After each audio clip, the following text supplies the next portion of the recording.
Brazil talking to his teammates, almost like trying to ice the shooter. Now the second. Missed it. 5 seconds. Padula. Ball game. Sean Padula hits the three. He's going. He drives. He puts it up and in with a half second to go. Ole did it again to Oklahoma. A walk-off shot from Ole.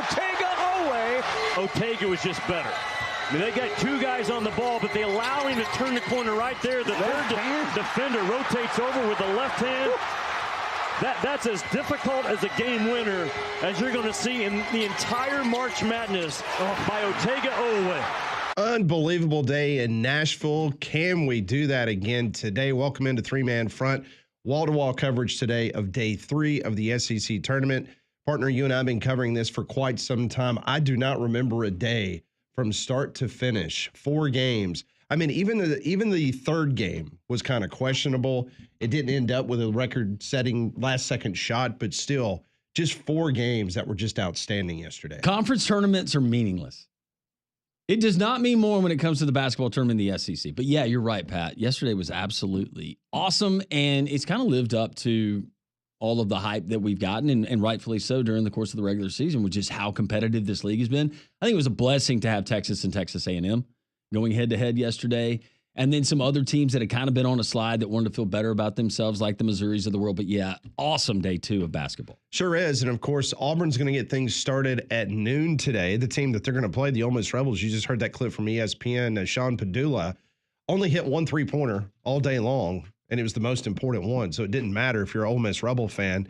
A big win, 83-80 over the Arkansas Razorbacks, as Brazil was sent to the line with 7.5 seconds left to play. He missed both from the line, leading to that Ole Miss inbound, and of course, what you just heard with Padula.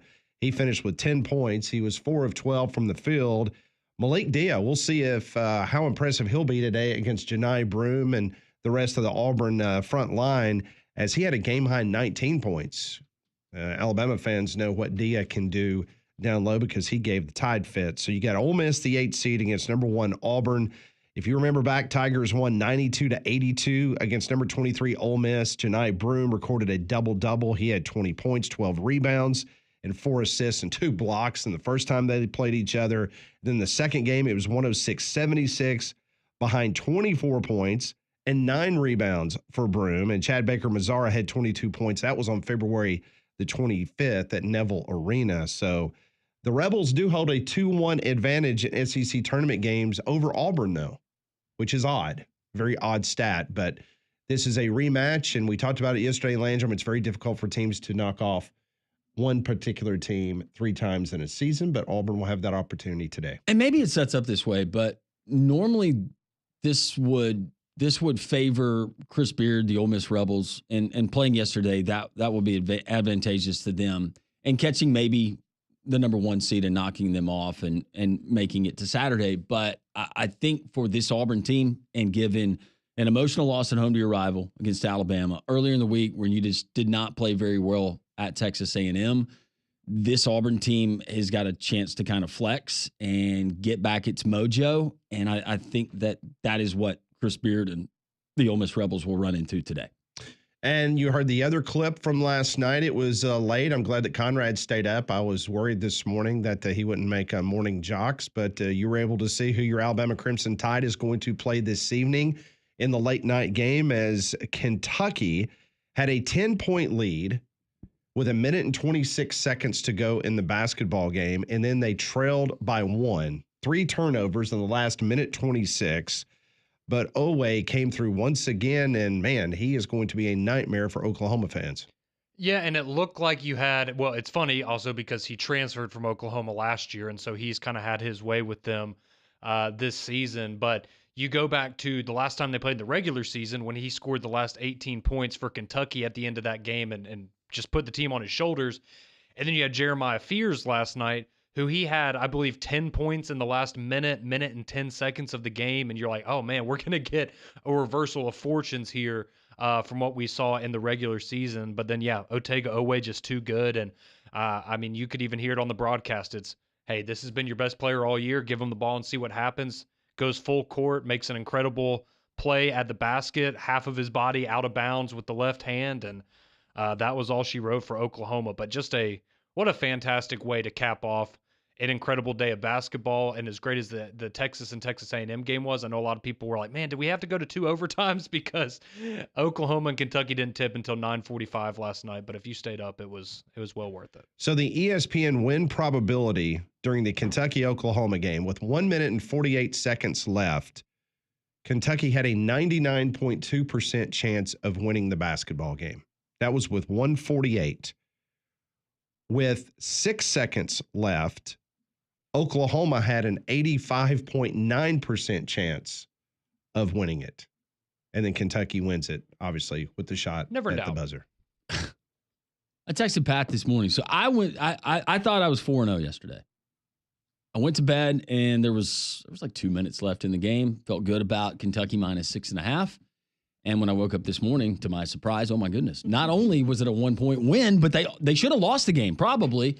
That was absolutely incredible, but good for Kentucky, man. And Big Blue Nation, they showed up. No surprise there, right? Yeah, they sure did. So now Kentucky, who was swept during the regular season by Alabama, Bama pulled away at Rupp, 102-97, and then Kentucky couldn't keep it close at all when they played at Coleman Coliseum. They fell 96-83. That was back on February the 22nd. Now, Kentucky opened up as a 5.5-point underdog. Now, the total is 179.5. It's pretty high. Mm-hmm. Now, Ken Palm, he gives Kentucky a 38% chance of winning tonight against Alabama. The projected final score by Ken Palm, he's predicting a score of 92-88. Meanwhile, Bart Torvik, who, of course, created the wonderful stat. Smart guy. Yeah, that we're using now with the committee. He is forecasting an Alabama win of 94-90. Well, then why even play the game? I don't think they should. No, they shouldn't. There you go. That's all you need Just to know. go ahead and cash your ticket now. I've seen all I need to see of Alabama and Kentucky. Alabama go to Saturday. Move on. I think it'll be a great game. I'm very excited for it. Very excited. Should be a really good one. Hopefully it starts before 9:45. I don't know if that will or not. Depends on. You know what, though? It's not a school night, Conrad. That is true. And I'll say something for Conrad because you said it, and I want to interrupt. But Conrad, while he might have shortcomings, and we have done our best to try to spotlight those all week, myself included, but he knows how to set an alarm. I will say that for Conrad. He knows how to be prompt and show up on time and do the minimum as far as getting to somewhere that you are employed and paid to do a service on time. Thank you, Conrad. We're proud of you. Thank you, guys. That's nice. I just thought I would let you know. I've been a little hard on you this week. I appreciate it. You also noticed that he wore the baby blue Alabama quarter zip, which means he's pulling for Ole Miss. Coming up at 12 2 birds noon. with one stone today. This was very come on, strategic. Conrad. We were off to such a positive start, and now you're going to get the Auburn fans riled up. Well, I was looking at my closet, and I was like, do I go the orange and blue wardrobe? And then I just saw this number, and I went, sometimes it just, works itself out for you. Yep. The 227th meeting between Texas and Texas A&M basketball. And, man, it's going to go down as one of the all-time best. So good. Double overtime. The Longhorns, according to Joe Lunardi, is now in the tournament because of their 94-89 win. Trey Johnson had 20 points. He played 45 minutes of the 50 minutes of the basketball game. 45 of the 50 for Trey Johnson. The Aggies, Wade Taylor, he led the Aggies with a game-high 29 points. But A&M could not shoot a free throw. They were 12 of 31 from the free throw line. That is tough. 12 of 31. So if you want to sum it up why the Aggies lost, that's why. So now you got Texas versus number 4 Tennessee. So you got the battle of the 2 UTs. Got tons of storylines. Rick Barnes spent 17 years as the head coach at the University of Texas. Since he's been with the Vols, he's got a 3-1 record overall against his former team. And if you remember back in Austin during the SEC regular season, Tennessee only won 74-70. It was a very close game. So we'll see what happens this afternoon. And then the other game that took place yesterday, it was a competitive game. As a matter of fact, I think it was about 6 or 7 minutes left. It was still kind of in question. but Mizzou kind of extends the lead. They went on a 16-4 run to end the game, and they win against Mississippi State 85-73. Mizzou hit 23 free throws. So it's just the opposite. So you have Texas A&M that went 12 for 31 and they lost. Missouri hit 23 free throws and they won. Tamar Bates, 25 points. Hubbard, it took him a while to get going for Mississippi State. He had 24 points, but he missed 14 shots from the field, including 11 three-pointers. So they couldn't ever get anything going offensively. You know, the funny quotes you hear during tournament time and people who normally are not dialed in. Now, my wife will watch. We watch games like you guys do, and Pat, you and Leanne do, but it's just wall-to-wall coverage. So the tournament's on, and it's on every TV in the house. And last night, they were there at the studio desk at Bridgestone before the Missouri-Mississippi State game. And just the funny things you hear during tournament time. And I'm doing something, and my wife is in there, and she's watching the pregame, and she goes, "Babe, is this Caleb Grill guy 40?" I just busted out laughing. I was like, "No, you would think he is." And then I started looking at him like, golly, Caleb Grill looks, he looks seasoned. He does. Missouri's Caleb Grill, if you want to do a Google search on him later on today. Well, it's funny you brought that up because on the first day of the tournament, you know, I turned it on and Paige freaks out and she says, "I didn't fill out my bracket."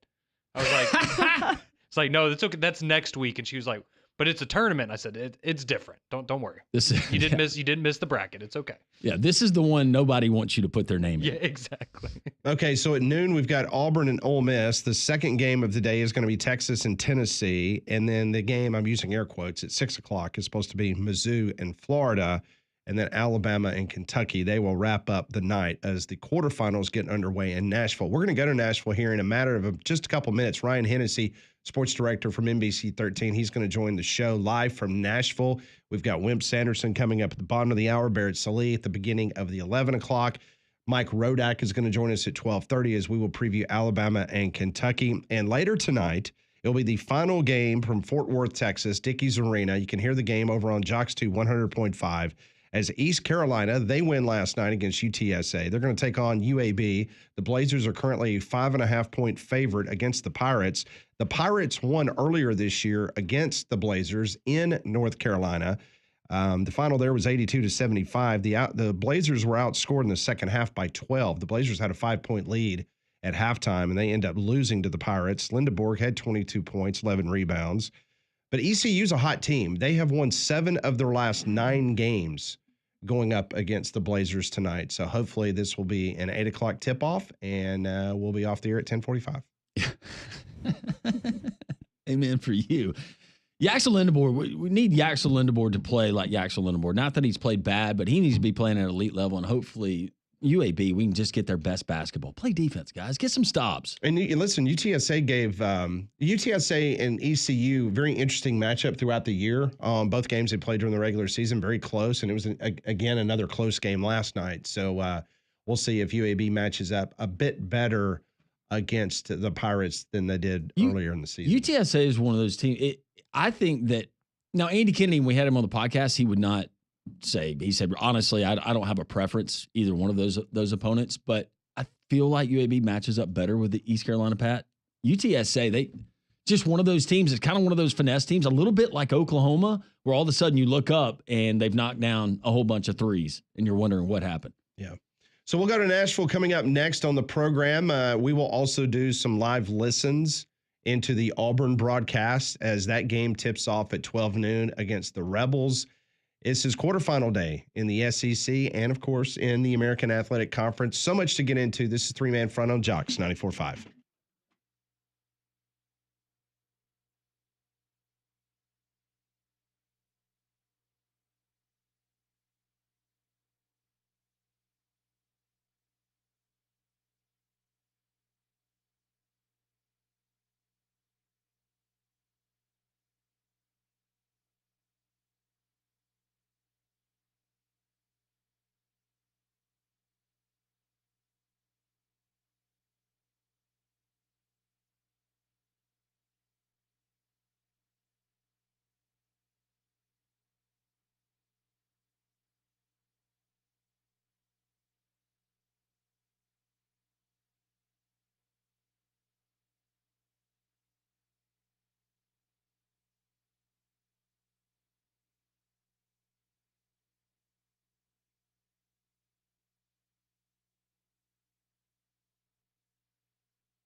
It is 10:18, Jocks 94.5 on this quarterfinal Friday. Welcome into the show. Coming up at 12 noon, the Auburn Tigers will be taking on the Ole Miss Rebels. You can hear that game over on Jocks 2 100.5. We will have live listens during our broadcast today. Let's go to Nashville now. Bridgestone Arena will be the site here in about an hour and 42 minutes from NBC 13. Ryan Hennessy joins us here on the program. Ryan, I hope you're doing well on this Friday. Set the scene for us. Yeah, well, there's a lot of Kentucky fans in this city. I'll tell you that much. So we were out getting some dinner last night, and they were out and about and pretty happy to be here. But Auburn's here, Alabama's here as well. But man, Kentucky can travel, guys. Yeah, they certainly can. Based on what we saw yesterday, and we'll get into the games that Auburn and Alabama have later on today, Ryan, but based on what you saw yesterday, what was some of the highlights of day one or day two there in Nashville with the SEC tournament? Because, golly, for a tournament that doesn't matter, we got some pretty compelling games, didn't we? Yeah, you got to go to that late game. I mean, that was unbelievable. Just the back and forth and Kentucky pulling it out. That was just impressive. A lot of question marks, first-year coach. You know, give him a little leeway. How far can he go in this tournament that, like you said, people say don't matter. But it seems like the two coaches in Alabama care about this one because that's a recruiting tool. And if you get bounced early in the tournament like Auburn did last year, you can say, hey, but we won the SEC tournament. That thing matters, especially this year. But Kentucky really moving on was the highlight. I mean, that game was unbelievable. And we'll see how they fare tonight, 8:30. So it should be good. I'm just wondering, is Conrad able to go up 65? Show ends at 2. I'm trying to do the math. Is he good to make it, maybe get a dinner? Got that game. It's 138, I think, is the price to get in, Pat. You think you could throw him some cash and get in for that? Yeah, I would be more than happy to give Conrad the money to go to the game, but I understand that he is on a watch list on the University of Alabama. I told you, Ryan. He was asking if I was coming up there, and I said I'm not allowed to go. And he is not allowed to be inside Bryant-Denny Stadium, Coleman Coliseum, neutral ground, anywhere around that basketball or football program. So he has brought some bad juju from Norman, Oklahoma. So he is banned for a while. Let's talk about the Auburn Tigers. A 2-game losing streak, which is very odd to say. The longest of the year for the number one team in America. Well, I should say they were the number one team in America. What's the attitude of the people that you talk to around that basketball team as they come into this game against Ole Miss? Is it kind of wiping the slate clean and it's now moving forward, or do you think there will be any kind of hangover from those two losses? I think the attitude's still the same. First of all, I think that this is the best team in the country still. I think the 3 by the AP poll, I believe it was 3, is kind of ridiculous. The amount of wins and quad 1 wins that this team has. And it's not like they played bad last Saturday on the Plains against Alabama. That was a great game. And but the question is moving forward, and we all know what happened against Yale last year, is who's going to get hot? And you guys remember the run Alabama made last year. You had guys get hot at certain times. Now, can it be Denver Jones? Can it be somebody else? You're going to get your 20 and 10 from Janai Broome almost every night. So who else is going to get hot? Who's going to step up? And when you talk about step up, Chad Baker-Mazara needs to step up and not get kicked out of the game. That game potentially could have been over last Saturday if number 10 was in the game. But I think you want to see, if you're an Auburn fan right now, who is going to step up as that second guy at a consistent basis, because when this tournament hits, you need help, and you need to see games that from maybe a Denver Jones that's big, or a Pettiford. Pettiford played good last week. I think that they're playing good basketball on last Saturday. Can they carry it over? This Ole Miss team's sneaky, and Beard knows how to coach, one of the best coaches in the SEC, and for good reason. So this is going to be a tough one, and I think a statement win tonight might just lock up Lexington next week. Meanwhile, speaking of Lexington, Alabama, they're playing an opponent that they beat twice during the regular season, like Auburn did against Ole Miss, in the Kentucky Wildcats coming up tonight. What is the, not necessarily just this matchup that we're going to get later on in the late hours there in Nashville, but what are you looking for, Ryan? Is this Bama team, they're already locked in, they're going to be a 2 seed, potentially a 1 seed. We don't know how that's going to fall out, but what are some of the main things you're looking for as we begin this run, and that Alabama fans hope ends the same way it did last year? Well, I think that there's one person that you have to look at if you're an Alabama fan, and no doubt about it, it's number 4, Grant Nelson. Is he going to step up like he did on Saturday or like he did in the tournament and play the way he could play? There's been too many games that I've seen at Coleman Coliseum this year where it's like 6 and 6, 6.6 rebounds. I mean, that's not why he returned. This guy was a big piece of this Final Four run. Can he stay hot going into this tournament and then going into the NCAA tournament next week? And that's huge. So can he play well? And I like how good Cliff's been playing. There's been a lot of questions. Oh, this guy came. He turned down other schools. This is our big man that's supposed to guard Jani Broome. And I think he stepped up. Was he better than Jani Broome last week? No. But he's really playing as a leader down there. And I think that that's going to be the two guys, the two big men. Can they step up when they need them most? And this is when it starts. I mean, this is where it really matters. And can number 4 and number 11 play well? In regards to the fandom, we know that Kentucky, they paper the town every single year. But since you've been in Nashville, when you've been around Broadway or Bridgestone, what have you seen? I know Auburn fans now probably have come up 65 as they get ready for the 12 noon tip-off. But who else? Is it Tennessee? Is that the next biggest fan base outside of Kentucky you have come in I guess, elbow room with? Yeah, Tennessee, no doubt, is another one. But that's an easy trip for them. And so that's definitely it. But I saw some Alabama. I went up 65 yesterday, stopped at the Buc-ee's, and I saw some Alabama fans as well. So they're hopeful that they can do this. I really think it's interesting to have the early game and then the late game. It'll be interesting to see the crowds coming in and out. And then you have a sprinkle of Florida and Tennessee in between. But no, Tennessee for sure has been number 2. But like I said before, blown away by Kentucky. I know they travel. I mean, even the media, when they come to this, they have a huge media presence everywhere that they go. But that was a huge win, and that really puts an interesting game tonight against Alabama, 8:30, I believe. So I'm looking forward to see what happens with Alabama and Kentucky. But, Pope in his first year can really make a statement, taking down one of the best coaches in the SEC and NATO. Ryan, when we were headed up to SEC Media Days in Nashville, Pat took me to that Buc-ee's, and that was my first Buc-ee's experience, and it was amazing. It really was. It was amazing. I couldn't get him out of the bathroom. No, Ryan. The bathroom. You can just hang out in the bathroom. But when they were calling ticket number 1,000 on a barbecue sandwich, I was like, yeah, this place is legit.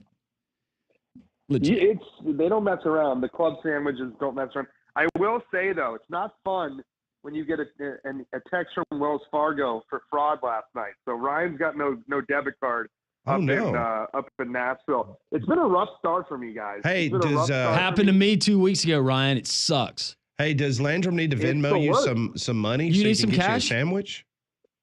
No, I'm good. Okay. We're all taken care of here. But, man, I'll tell you, that's one way to start the week is this you, yes or no? And when you hit no, that card's gone forever, guys. That card is gone forever. And and I'm still changing over all of my information with people that I have with automatic bill pay. I'm dealing with my insurance agency yesterday. Ryan Hennessy, sports director, WVTM 13, joining us here on 3-Man Front on this tournament action-filled Friday on the Higginbotham Hotline. I do want to ask you, just kind of take us behind the scenes, if you will, because your coverage, and we know the coverage that you guys had, you went out to Spokane last year and traveled there for that regional, and you guys have just great coverage. What is the plan for Sunday when everything wraps up after the selection show? Take us through kind of your war room and how you guys get prepared to launch your week. Yeah, so if Alabama or Auburn are here, I'll be here still joining my coworkers back at World Headquarters, we call it, at WVTM. And usually what they do is, if like Auburn won last year, the media will go to the hotel at Auburn and wait for their kind of find out where they're going to be. Let's say Alabama wins. We go to the media hotel or the team hotel at Alabama, interview the coach, talks about going into March Madness. And it's really a quick turnaround. I mean, we're going to be having a special on Wednesday. So we got to travel out there on Thursday. All eyes are really on Lexington for Auburn. And then it's interesting to see.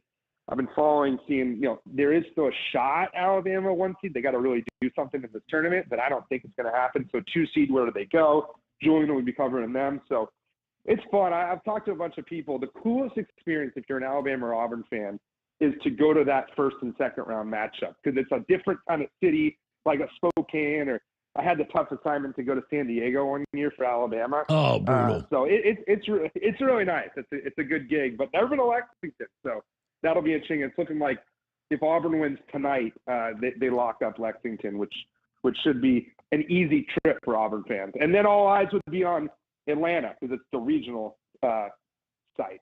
Kind of an unfair question, but I'm going to ask it because I love you so much. If you were granted one question or granted, let's just say all access to one coach, you're going to have a one-on-one, and that coach had to answer every question that you asked 100% truthfully, which SEC men's basketball coach current would you select? Well, Nate Oates already answers everything, honestly. I mean, that guy will give us anything. He's been really fun to cover through the years. Basketball coach, man, I got to go with, I think, that's tough. Yeah. You really throw me on the spot here. I know. I mean, I don't know if Rick Barnes would be fun. I don't know if that would be, but he's probably a big name. I got to go with Calipari, right? I want to hear about all what really went down at Kentucky at the end and why he went to Arkansas and what they really have going for him the next few Chris years. Beard could be interesting. Down here, I'm staying away from that one. Yeah. Staying away from that one. I'm gonna stick with Calipari. That's my pick. Okay. I didn't know what angle you were going to want to go. We had options. That's why I asked I'll you the tell you question. Nate Oates, I mean, you ask him something, he'll give you the best sound. We look for sound bites in this industry. Nate Oates, every time, he doesn't fail to give me a good sound bite. Bruce is good too, but Nate Oates, man, he's been a pleasure to cover over the years. He's definitely made up for some great times and some not so good times. He's just been unbelievable to cover. Ryan Hennessy, sports director, WVTM 13. He will have wall-to-wall coverage this weekend along with his cohort, Julian. We'll have all the comprehensive coverage, right, Ryan, with Alabama, Auburn, UAB, and all that fun stuff, and hopefully we're punching tickets. Yeah, how about UAB? We'll see what they can do. He always gets kind of hot, Coach Kennedy, this time. So, they've really turned things around. They start slow, and they start to catch steam. I was bummed to see Bucky couldn't get it done one more time. I went out to Salt Lake last year with them. That was a special moment. But we've got some really, really, really good programs here in the state. And this is when it really matters, especially next week. So it should be fun. Are you doing live hits today? What time? We'll be on at 5 and 6, so after the Auburn game, and then tonight at 10 o'clock as well. So across the board. Rhino, thank you. Hey, thanks, guys. I'm going to, good thing for credit cards. Let's just leave it at that. Good thing for credit cards because the debit card is shot here in Nashville. I got a feeling you're going to be just fine. Ryan, thank you. We appreciate you. Thanks for having me, guys. See ya. Ryan Hennessy, WVTM Sports Director, Channel 13 on the Higginbotham Hotline. You deserve solutions that are built for you. Higginbotham is your one-source solution for insurance, financial, and HR services. Speaking of coaches that are great for sound bites, Coach Wimp Sanderson, courtesy of Craneworks, he's next.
1034 Jocks 94.5. Welcome back in. It's quarterfinal Friday here on Jocks 94.5. Auburn tips off at 12 noon.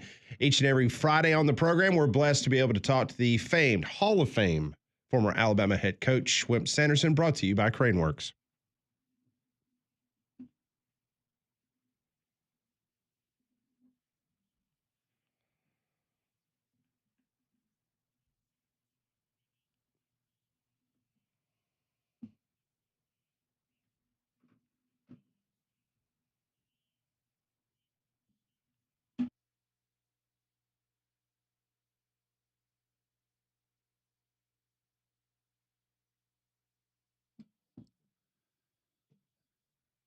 And the best to ever do it in the SEC men's basketball tournament. We're honored to be joined by our friend, Coach Wimp Sanderson. Coach, how are you?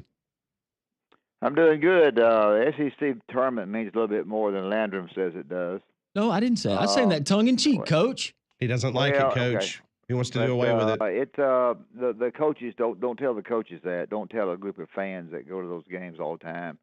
Don't tell those coaches who are trying to get their team ready for the NCAA tournament to see if their team is playing good or bad. If it's playing bad, try to straighten them out before the NCAA game. If they're playing good, leave them alone. Those kinds of things are very, very important. Basketball is a tournament game. Don't tell all the people that pile up there tonight and tomorrow night to see 4 great games. So it should be. It's been good so far. Auburn, Alabama, and Kentucky play tonight. Alabama will beat Kentucky. Kentucky's, I think, it's 6.5 points, but Kentucky's tired. He got a guy beat up. That doesn't mean that not necessarily because of that. Alabama scores from all angles and not as quite as good defensively, but I think they'll beat Kentucky tonight. So that takes care of everybody who wants to hear that on the program. Of course, I've been wrong. Now, I did tell you that 15-3 would win it overall, by the way, if you give me credit for that. And 15-3 by Auburn won it. They won the conference championship 15-3. So I think that's right. Yeah, Coach, I was not diminishing the SEC tournament. I was directing that at Coach Cal, and he got exactly what he deserved yesterday. You don't want to be there, you shouldn't be there. Yeah, that's right. You're exactly right. Coach Cal and I had won the same number of games, so I was glad he got beat. We both won 20. We both won 25 games. So crap, I was rooting for the other team. That's hilarious. No, I'm just kidding. It didn't make a difference to me. But Ole Miss and Auburn go today. Ole Miss will play you pretty darn well. They won't turn it over much. They shoot the basketball pretty well. They'll be very, very careful with the way they play. They'll try to lower the score a little bit. They'll probably hold the ball a little bit longer, not hold it, but try to get a little bit better shots. They got to be able to fight the boards against Auburn. Auburn is darn good. You got to keep Chad and Chad needs to stay where he plays the game and not play the way he plays. In my opinion, I won't get into all that today, but I think Auburn wins that game. Texas got in the NCAA last night, and I'm glad they did because Darby Rich, who played for me, is a strength coach at Texas. He's sitting on the bench with the basketball team, and he's up more than the coaches are. Tennessee and Texas. Tennessee will win that. Texas gets in the NCAA. And you think comfortably or not comfortably? Okay. I think they'll shove Indiana out. Could be wrong there. Missouri and Florida. Florida would be probably my favorite to win. Not favorite, but my pick to win the whole thing. If they continue to play the way they've been playing, Missouri played darn good against Mississippi State. State was up and down a little bit all year long. It wasn't as good defensively as they have been. Missouri shot it better, played better. Of course, when they're 0-18, you got to play it better. And so Alabama, as I already told you, is darn good, and not because I have a coach there. I have nothing. If I'd go against them if I thought they were going to get beat. So that's what I think, and I think Kentucky is not going to be able to beat them. And for the life of me, I do not understand why, and he worked for me, why Oklahoma didn't at least put a little bit of pressure in the backcourt on the last shot of the game last night, where Wiggy, whatever his name was, went all the way and turned the corner and laid in with his left hand. You got with 5.6, you gotta find him a little bit, keep the ball in front of you. You can't let him get the ball to midcourt by where there's 3 more seconds left. You can't do it that way, and that was a surprise to me in that particular game. So you realize this? A transfer from Oklahoma went to Kentucky and in 2 games scored 55 cotton-picking points against his former team. Crazy. Get them apples. Yeah, that's crazy. So let me ask you about Porter Moser. Do you think your former assistant has done enough, especially getting that win in the first round of the tournament? Is he now solid in the NCAA tournament, in your opinion? I think probably so. I have thought for a long time they were not. And I've thought for a long time that they really hadn't beaten anybody in the non-conference schedule, except they did beat Michigan on the last play of the game or something. I guess so. You saw something. I have been one of these that gets so tired of people saying, 14 teams going to be this many teams going to be in, especially a guru from Little Rock who talks all the time. Anyway, I won't get into that. But anyway, as I sit here to right now talking on this show, the teams at the bottom outside of LSU and South Carolina, it's hard to drop one out of there. It's not going to just totally surprise me, and I'll be El Stupo and say I was stupid. It wouldn't just shock me if it goes 14-2, 14 in the NCAA and 2 out. The separation of those two and the others, I hadn't thought Oklahoma would get in. I haven't thought Texas would get in. Those two, and it may not. I may be dead wrong, but it would not surprise me if it went 14-2. Given the news that we got yesterday, and I'm going to bounce outside really quick of the conference coach, Cooper Flagg, the injuries to Duke, how does that change that team and the outlook in your eyes? Well, they get a number 1 seed, but it changes them a great deal. It hurts them a great deal. You get an injury like that, you got to be good, playing better than your other team, and number 3 and number 1, you got to avoid injury. Auburn had an injury. But Auburn was pretty fortunate. They had a week before they played Tennessee after that injury, which really helped them on their injury broom. This kid getting hurt is a good question. It's going to hurt them, no doubt about it. So I don't know where where you're placed. Auburn will be placed in Atlanta. I would guess Alabama will be placed in Indianapolis. I could be dead wrong. So I don't think anybody would be placed where I was placed my last year there in California. But we'll see. It's where you're placed. If you have a little bit of home court advantage, which will help you a little bit, and the kind of teams that you play, do you match up well against them? Are they playing something different defensively that you haven't seen all year? Those kinds of things, are a little bit scary for you, and some teams change up a little bit. I always try to a little bit, so we'll see. Coach, do you think the hay's in the barn in regards to where Auburn and Alabama is going to fall on Sunday? Do you think they're 1-2 right now, or do you think Alabama can potentially win the SEC tournament and find itself back on the 1 line? Well, they could. And I have been studying, trying to figure out the difference between the 1 line and 2. So I checked with some people because I'd forgotten when I was doing it. I got a 2 one time. I got an 8, and all I got was 8 and 9s. Crap, I got the worst draws in America. They were brutal. So they were awful. So I don't talk about it. I got to get through that, and I was get to the final 16, could get back. Nobody's fault but mine. I'll take the blame. There is some difference. If you go back to stats and look at them, the 1 line guys have won a lot more than the 2 line guys. I think Alabama, if what you say, if they win the conference tournament and they blow by people, I think they would go to 1 line too. And I don't know who would go off. Maybe the Duke having a kid hurt, they might go off. I have no idea about Houston, what they do. So it's going to be interesting. I've already said that I think basketball is sort of a tournament game, and everybody's excited about seeing their team play. I didn't know if Kentucky would turn out quite as big. I stayed and I sat and watched the whole game. I couldn't tell how many they had there, but it's a home court advantage for them, no doubt about it. But I just don't think they're well enough, or without taking anything away from Alabama. I don't think they're well enough, or I don't think they're good enough. Kentucky does this. They'll kill your little fanny with 3-point shot, but they do not defend the dribbler well. And if you don't defend Sears and them well, the dribbler, then you got trouble, because the dribbler leads to all kind of points.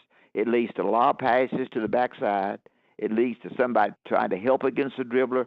So you throw the ball from where the help came from. They shoot a three, and if you can't defend the dribbler, you're in trouble. I don't think Kentucky defends the dribbler very well.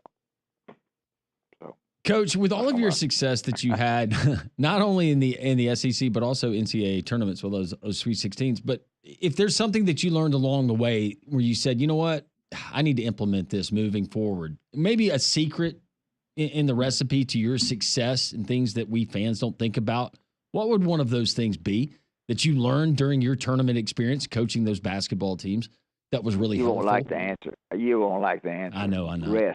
Rest. Oh.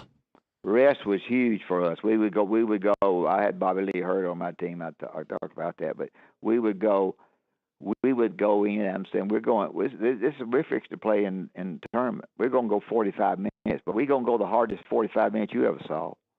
And we're going to go 45 minutes hard, and we're going to have fun, and that's what we do. We'd go at the most, we'd go be an hour and 15 minutes. The biggest thing that I felt that we would go to the SEC tournaments the last minute. Everybody else would go. They go a day early. They'd screw around. They'd shoot. We didn't. We stayed at home because I mean, they got there and their girlfriends got there after 2 days. Mm-hmm. It wasn't going to work. Mm-hmm. So we went and we did not go in there and shoot. We went in and scrimmaged. We went up and down the court. Now I know we gambled a little bit, having a guy hurt, but we scrimmaged up and down the floor, and that's what we tried to do, and that was it. As long as it worked, we won it. We won in Nashville, we won in Knoxville, we won in Orlando, we won in Atlanta, we won in Lexington. The game tomorrow, when Alabama plays Kentucky, will be a little bit better for Alabama playing Kentucky there than when I had to play Kentucky in Lexington.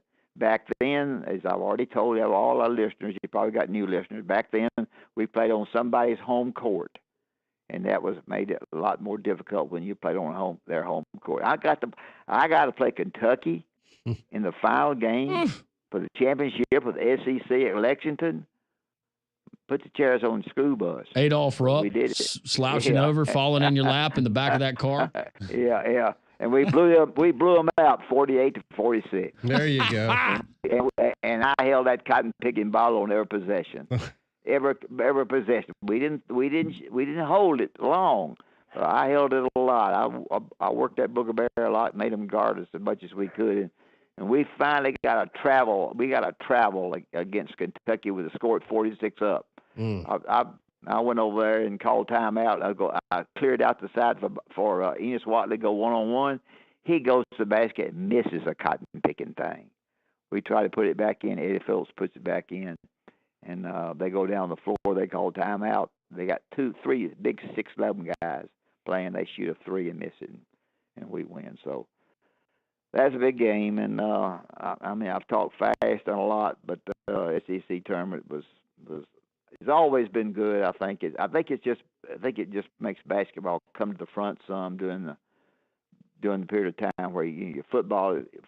I got king. Football runs it, but I was always a great friend of our football coaches and a great friend of our athletic directors, and they helped me all they possibly could. Anytime I brought a kid in there to see, they went to see the football coach, and they went to see Coach Bryant. They went to see him in his office so they could walk out there and say, "Daddy, I got to go in Coach Bryant's office," because my office didn't mean nothing. Coach Wimp Sanderson. Coach, somebody's going to win an SEC tournament championship, and they might need the services of Craneworks to hang that banner in their Coliseum. Well, they may, because Craneworks will hang it, or Craneworks will take it down. It don't make any difference what Craneworks can do. They can do it all. They got the great crane equipment. They got rental equipment. For 30 years, they've been doing this in Huntsville and Nashville and Mobile and Birmingham, and they'll send the operator with them. So when they take that bear down, it'll be taken down right, or if they put it up, it'll be put up correctly. So they also got rental works. I got to mention rental works because I tried to rent something one time. I couldn't do jack crap, so they sent somebody in there to help me. Anyway, Waste Works is good too. You guys are great. I'm glad that we got Landon like at SEC basketball now. Yeah, thank you, Coach. I'm back. I'm back on board. Coach, have a great weekend. We appreciate you so much. You too. Thank you. Y'all are great. Bye. Coach Wimp Sanderson, presented by Craneworks on the Higginbotham Hotline. You deserve solutions that are built for you. Higginbotham is your one-source solution for insurance, financial, and HR needs. Takeaways from what Wimp told us next on Three Man Front.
That's top of the hour here on Three Man Front. We'll get an Atlanta Braves spring training report from Barrett Sallee, one of the voices on the Atlanta Braves radio network. And then, of course, later in the show, we'll talk to Mike Rodak as he'll preview Kentucky and Alabama. All this late night basketball, I went through all of my Lift blends there with mysticbeverage.com. Mysticbeverage.com, made in Blount County, Alabama. It's sparkling water that's infused with Cannabinoids for relaxation and focus. If it's a lift blend, which I love, and I tell you about it all the time, it's got the CBD, the CBG, the Delta-9, but it's also got the green coffee bean extract.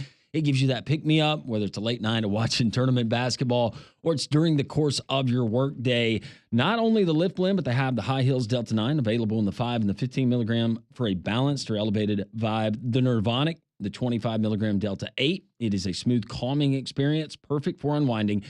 3 calories per can. There's no sugar in it, and it's not sweet to taste, but they have great flavors like the Southern Berry that I love, the mango, the blood orange, and the watermelon. Mystic Beverage, mysticbeverage.com, Blount County, Alabama. Find them at your local Piggly Wiggly. Maybe you'll see me there as I'm restocking my supply of mysticbeverage.com. We appreciate their support. We're just 2 weeks away from Birmingham Stallions taking to the field, but a little bit of distressing news coming out of Arlington, Texas. The UFL owners have been accused of breaking the law on the ongoing collective bargaining negotiations with the players. Today, the players of the United Football League, they have filed unfair labor practice charges with the National Labor Relations Board in connection with their ongoing collective bargaining negotiations with the United Football League. The UFL is funded by Fox Sports, Redbird Capital Partners, Danny Garcia, and Dwayne "The Rock" Johnson. The players filed the charges through their independent union, the United Football Players Association. So there's a long litany of things that they are accusing the ownership of. A couple weeks ago, the quarterbacks had threatened to walk out and not participate in the quarterback camp. That kind of kicked off their spring camps, but they showed up anyway and participated. So I'm not really sure if this is something that they would threaten to not start the season, but this is definitely not good news for the UFL. No, hopefully we have some better news to report. Everybody comes together and they can put that aside and we can get our spring football. Giddy up. 4P, right? That's what we're aiming for this year. Braves Radio Network host Barrett Sallee. We'll talk a little basketball. We'll also talk spring training with Barrett, and who knows what else is going to come up here on this Friday, a tournament edition of 3-Man Front and Jocks 94.5.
Already been a busy first hour of three-man front. We went to Nashville, checked in with Ryan Hennessy from NBC 13 as Auburn gets ready to take the court.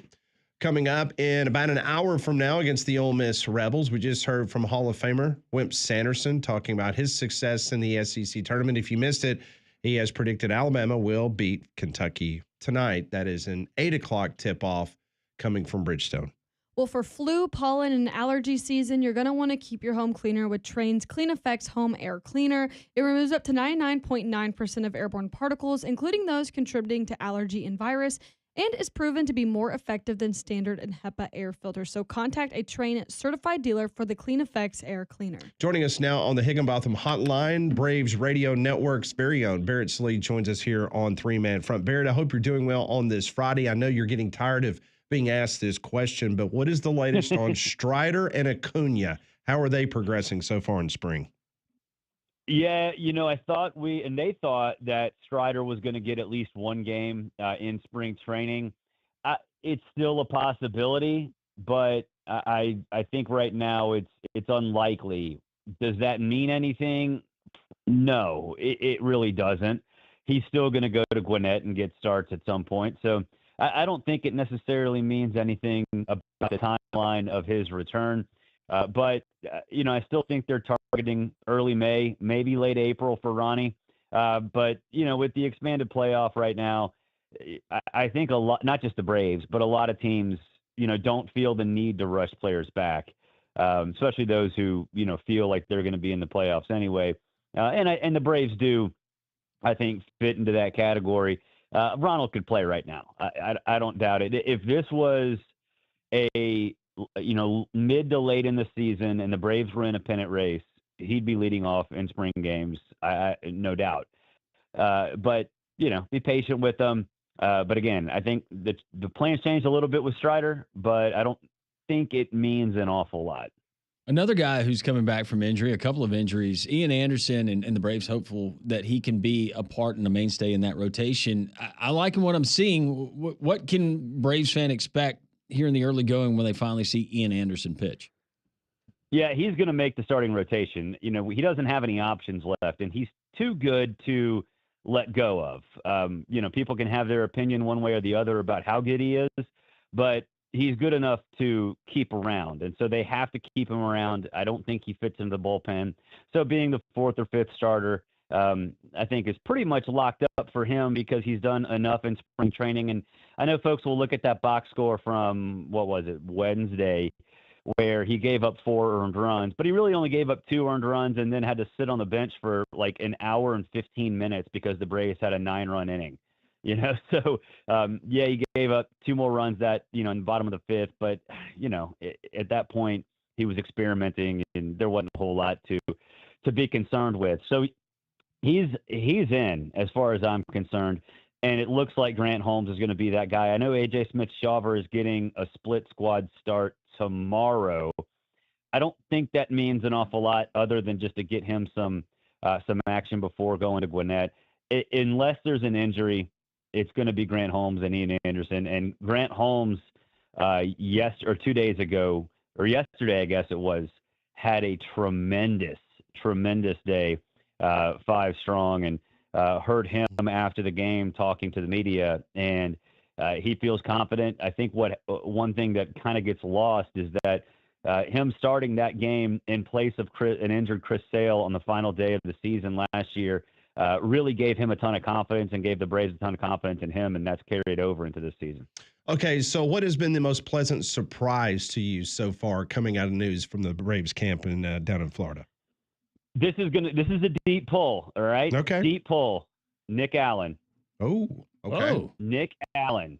Yeah, he is going to make the roster. He's going to make the squad. He's going to be that utility infielder. He's up over 1,200 OPS. He's a third-round pick from 21. He's a good player. Got him from the Athletics in the offseason. That kid can play. And with what Orlando Arcia hasn't done this year, not saying that Nick Allen's going to start, but there is confidence in him now that if Orlando doesn't get his swing together and keeps trying to hit everything 500 feet, that Nick Allen could start, and at the very worst, can be a super utility player in the infield. Eli White was going to be that guy who's going to play everywhere. They've put him at second, and they put him at short. He looks okay, but Eli's going to make that the roster as the backup outfielder, and I think Nick Allen is 100% on the roster after what he's done this spring. All right, you mentioned some of those newcomers, and they're going to be fresh faces, but for the Braves fans who might have forgotten some of the transactions that happened in the offseason, throw out some other guys for our listeners that they're not new to Major League Baseball, but they're going to be new to the Braves that you think can make immediate impacts. Yeah, Brian De La Cruz, certainly immediate impact. He's gonna platoon with Kelnick before Ronald gets back, and he's not an average guy, but he's a home run guy, and I think that's a double-edged sword, right? Because you want your eighth hitter, which is where most likely Kelnick / De La Cruz, that's where they're going to be. You want them to get on base, but I mean, neither one of those guys really get on the base all that much. So if you're talking about power, I think Brian De La Cruz certainly is going to fit that mold. And Garrett Cooper at first base, he's bounced around. He was with the Marlins. He is. I think irresponsible of the Braves to just assume Matt Olson is going to play every single game for the third straight season. I can't imagine that happening. They have not had a first baseman to back him up at all. 2 years ago it was Riley. Last year it was Marcell Ozuna, believe it or not. And Marcell Ozuna is not working out with the first baseman. Garrett Cooper is. So I think he's a guy that can make an impact as well. Maybe as a pinch hitter, and certainly as a backup for Matt Olson, because somebody's got to do that job. And right now nobody's doing it. A couple of weeks ago, we kind of asked you about Sean Murphy, and you had some very pointed comments about the injured catcher. Any more thoughts on him and what the Braves ultimately will do with him? Yeah, I mean, he'll be a starter when they come back. He'll get put back into his normal spot. The injury, the oblique last year, was really tough on him. This one, he got drilled in the back, broke his ribs. That's just a baseball injury, right? But I think the leash on him is going to be relatively short. He's not going to have the opportunity to go through like 3-week downswings again, especially considering what Drake Baldwin has done. So yeah, he's got a chance to keep his role, but they're not going to put up with it for much longer.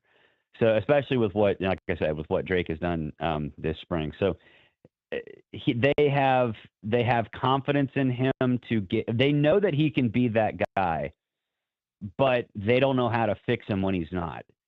And maybe Tim Hires, the new hitting coach, can work with him to try to get him out of this, year and a half long funk. But not having that opportunity for 3/4 of spring training certainly could set him back even more. So it'll be interesting to see what happens, especially the way the pitchers are raving about how Drake Baldwin calls games, how he frames pitches, things like that. And Pat could chime in on this too, but who do you think in Major League Baseball, we'll go outside of the Braves here, but heading into the season, being underrated, undervalued as far as their roster, that could make one of those surprise runs like we got from the Diamondbacks just a couple of years ago? Well, immediately I would say Phillies, but I mean, a lot of people think that they're going to be competitive. But you look at the PECOTA projections; they have 85 projected wins. That lineup's better than that. That lineup's better than the Mets. I mean, they are the Braves' biggest threat in the East. I think Seattle has a chance too, especially if Julio Rodriguez gets back to the form he had a couple years ago. They were in it for 2.5, 3 months and kind of fell off a little bit towards the end of the season. But that pitching staff is really strong. And, in the AL West, I know it's the Astros, but I mean, I don't know if they can be what they were in years past. So Seattle might do some damage, because I think what they showed last year is a sign that, maybe they are going to, get back to what they were a couple generations ago. And at least be relevant in a league where they haven't been relevant in 20, 25 years. Is it time to go to all computers for umpires? No, not all computers. Because if you go all computers, then you really impact the catcher's position, right? Framing pitches, that's a big deal. And I like that. But I like the ABS system too. I think you should have more than. I think you'd have probably 5 challenges per game, because I right now trying to pick and choose the times to use that in spring training, I think managers have kind of not really figured that part out. I think if you have more challenges, great, but I still like the fact that, okay, if an umpire generally gives you the outside of the plate, work that outside of the plate, even if you're off of it a little bit. I like that aspect of the game. But the ABS system is going to be in it. It should be in it, but I think you need more challenges. I want to ask you this about Major League Baseball in regards to what's going on in Tampa. So apparently the ownership group of the Rays have decided that they are not going to build at the Gas and Light district in which they had agreed with the county down in Tampa, St. Pete, to take care of that. So now it's really up in the air what's going to happen there. I know Major League Baseball, there's been some owners over the last couple of weeks. Privately, they have tried to get the ownership group for the Rays to sell. Ultimately, 5 years from now, do you think the Rays will still be in Tampa? And if they're not, where will they be? No, I don't. I think they'll be in Nashville. Nashville has been pushing really, really hard. And I don't know if you guys saw this over the past week. New Era Hats actually approved official Nashville Stars baseball hats, and they don't exist. So, I think, the Rays will end up. And it sucks with how things have gone with the Hurricane and playing in Steinbrenner Field this upcoming season. But the organization always seemed to be on the brink anyway. So I think they're out. I think it really just depends on when, and I think Nashville is ready to pounce when whatever happens with the ownership group or the reconstruction of Tropicana Field. Nashville's ready. Speaking of Nashville, how dialed in are you, Barrett, for the SEC basketball tournament? Dude, yesterday was awesome. Was it not? Unbelievable. It was so good. So I'm dialed in, obviously. And I love conference tournaments. And, for a lot of teams, it doesn't matter. Yep. It mattered for Texas yesterday. It mattered for Arkansas 2 days ago. Like, it's so much fun. And you guys know, for Auburn, for Alabama, for a lot of these teams, it doesn't really affect anything. Auburn's going to be a 1, Alabama's going to be a 2, but still, hoisting that trophy is pretty fun. Hoisting that trophy is pretty cool. Putting that banner in the rafters is a big selling point. So, man, it's been a lot of fun. Hopefully, we have some more fun over the course of the next 12 hours, because Alabama's supposed to go off at 8 Central, which we know means like 8:45, 9 Central. Right. What about Chad Baker-Mazara? What does Bruce Pearl do with him? What's your expectation? What would you do? What would Barrett Sallee do? Tell him to chill out. Chill out. Dude, just calm down. Don't say anything. It's like forgetting Sarah Marshall, right? With Paul Rudd and when he's got Jason Segel on the surfboard. Yeah. Don't do anything. Do nothing. Okay, well, you got to do something. Oh, yes. That was a great pull by you. Barrett Sallee, at Barrett Sallee there on Twitter, pre- and post-game radio host of the Atlanta Braves Radio Network. You can hear them all season long right here on Jock 94.5 and the network of stations. Barrett, we always appreciate the time. Thank you. It's close. It's almost here.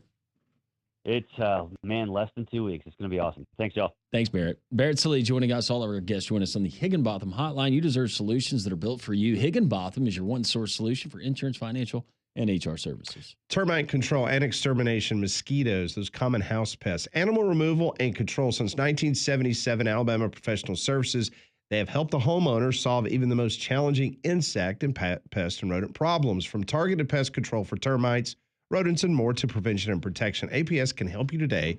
They can also help you with their foundation or that crawl space encapsulation.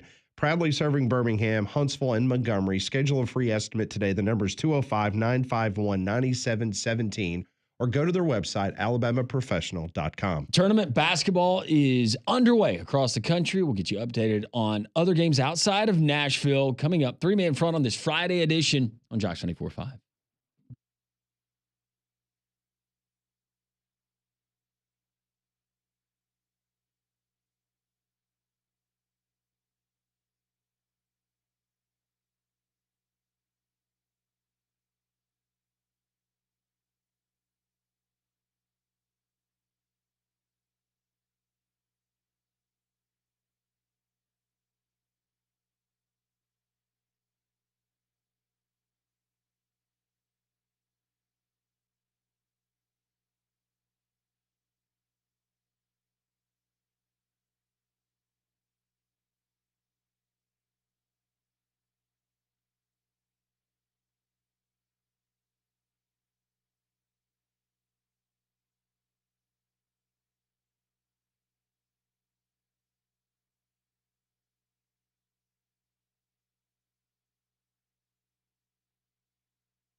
It is 11:19, Jocks 94.5. Welcome back in. This is quarterfinal Friday. Man, already 3 guests loaded up today, as we heard from Ryan Hennessy from NBC 13, Coach Wimp Sanderson, and you just heard Barrett Slee giving us the spring training report going on with the Atlanta Braves. The big story yesterday was what happened in Charlotte, North Carolina, and we spent a good bit of time on the show as it happened during this program in which Cooper Flagg went down. They also had their starting center go down. So after the game yesterday, John Shire, who's the head coach of the Duke Blue Devils, he had this to say about the injuries. I'll just tell you real quick, look, Malik was in a lot of pain, and he redislocated his shoulder. That's why, I'm sure some of you saw it. We got him a stretcher just because to tolerate the pain, and it's he was in a lot of pain, and he's at the hospital now. We'll figure out how he's doing. I'm going to try to figure out if I can go see him right now. And Cooper, he just came down, sprained his ankle. X-rays were negative, which is great. We just have to understand there's going to be swelling and to see how he recovers and how he goes from there. So that was John Shire after the game yesterday describing the injuries to his basketball team. It is very interesting because there's always a side angle to these injuries, and it always has to do with money. And when you talk about that, you talk about Las Vegas. So Steve Smith from Vegas Superbook, this is what he said after the game and after these injuries were reported. He says, I've already adjusted Duke game to 4 points on the line and 3 on the total on my ratings. That is one of, if not the biggest one-player adjustments I have ever made working in Las Vegas. Now think about that for a second.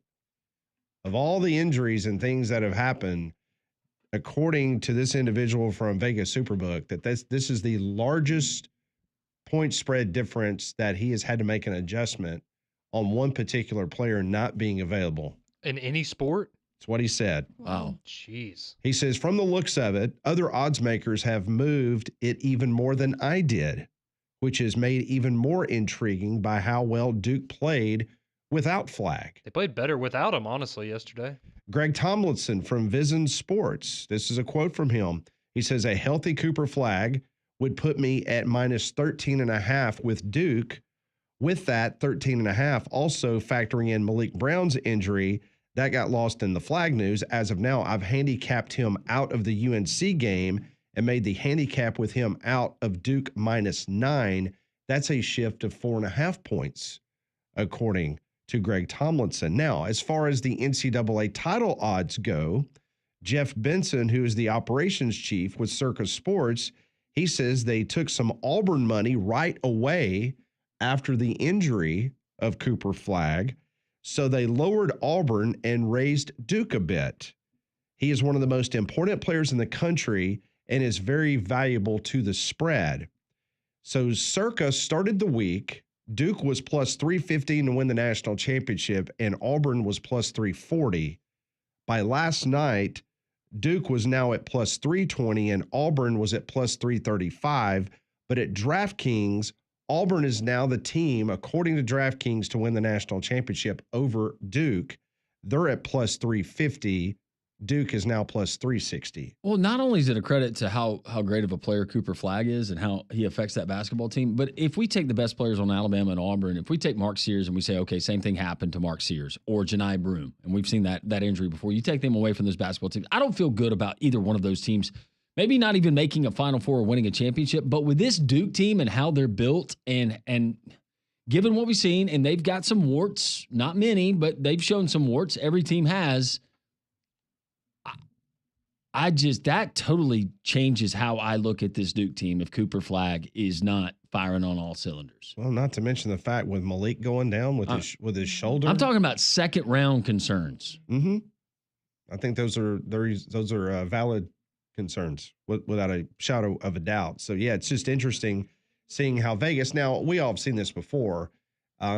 Every little bit of news that will come out moving forward of Cooper Flag, that it will be like the stock market. It will vary. It will go up, it will go down, depending on what kind of reports you get. Speaking of the health of a team, we're 35 minutes away from tip-off on Jocks 2 100.5 as the Auburn Tigers take on the surprise Ole Miss Rebels, who got the last-second shot last night against Sean Padula, got the big shot as the Rebels advance.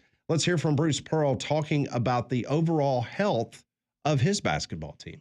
I think everybody is banged up a little bit, but I think we're coming into it pretty healthy, to be honest with you. And in the sense that I think Denver is probably feels a little bit better. Chad probably feels a little bit better. Janai is getting back to 100%. So you're right. Not to discount any of those injuries, but I do feel like, gosh, we could be in a lot worse shape. We took Sunday off and we worked Monday, Tuesday, and now here Wednesday just on us. We've just really been working on us. We've not been focusing on any opponent. We know our first opponent is going to be Ole Miss, South Carolina, or Arkansas.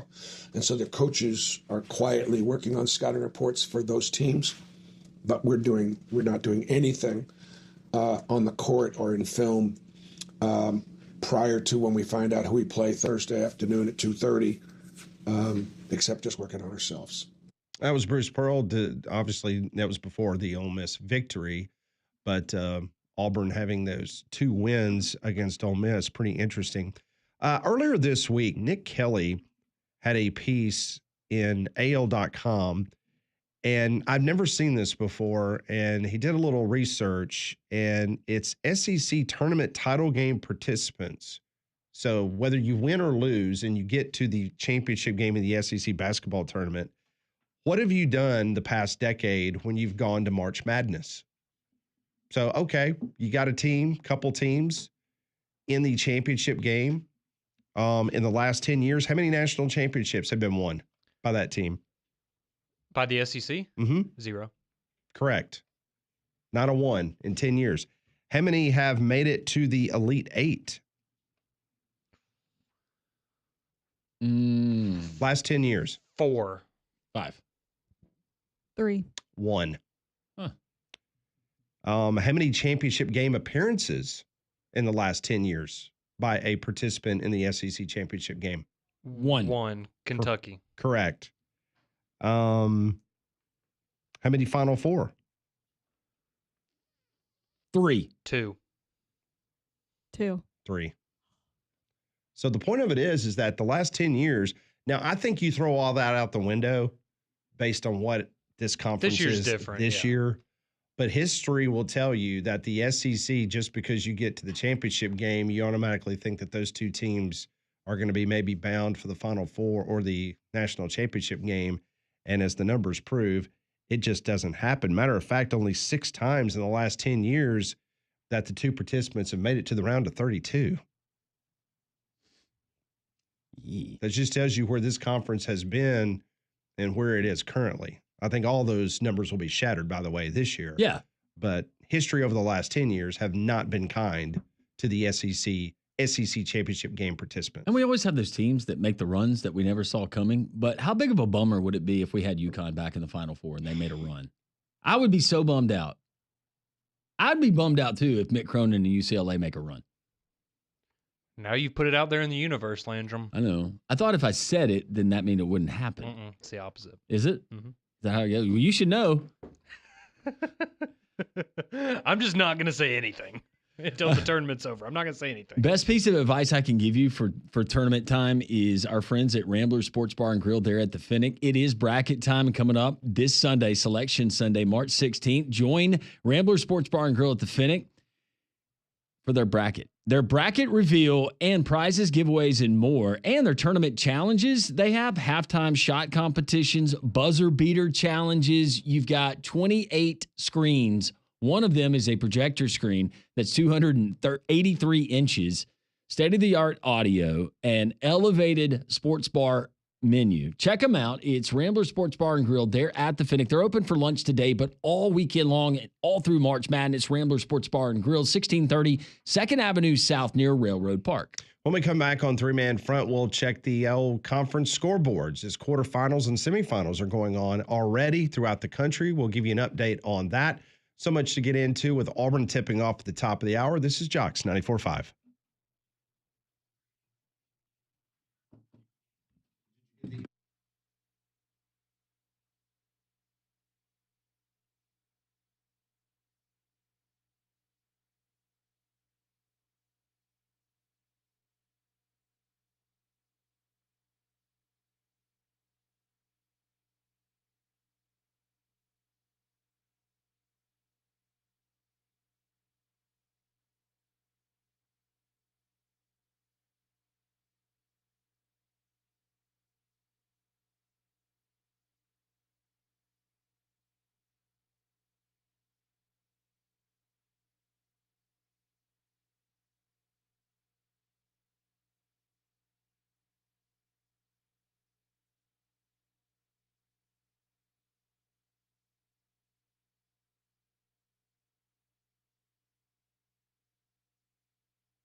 It is 11:32. Jocks 94.5, 28 minutes away from Ole Miss and Auburn tipping off over on Jocks 2 100.5.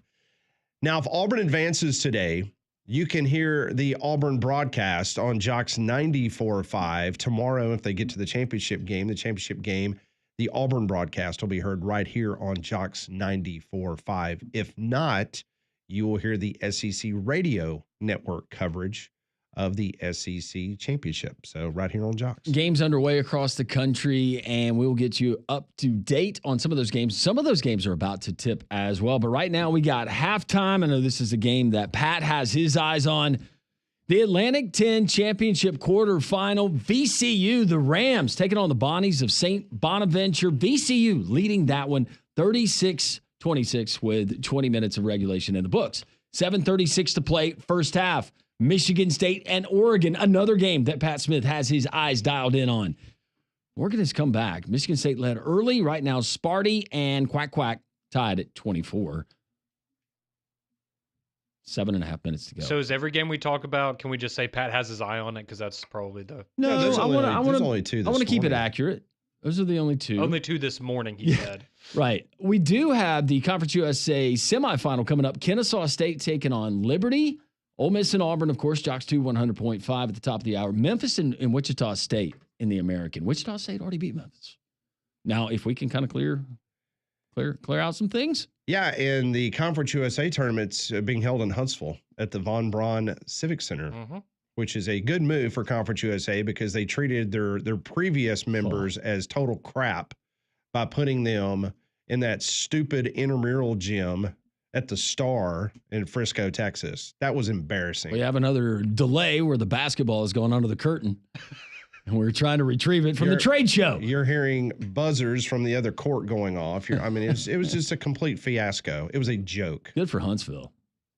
Also, Alabama State in the SWAC semifinal that hosts Grambling coming up at 1. Loyola Chicago hosting St. Louis. Also at 1, Wisconsin and UCLA in the Big Ten quarterfinal. FAU and Tulane at 2. Jacksonville State hosting Middle Tennessee.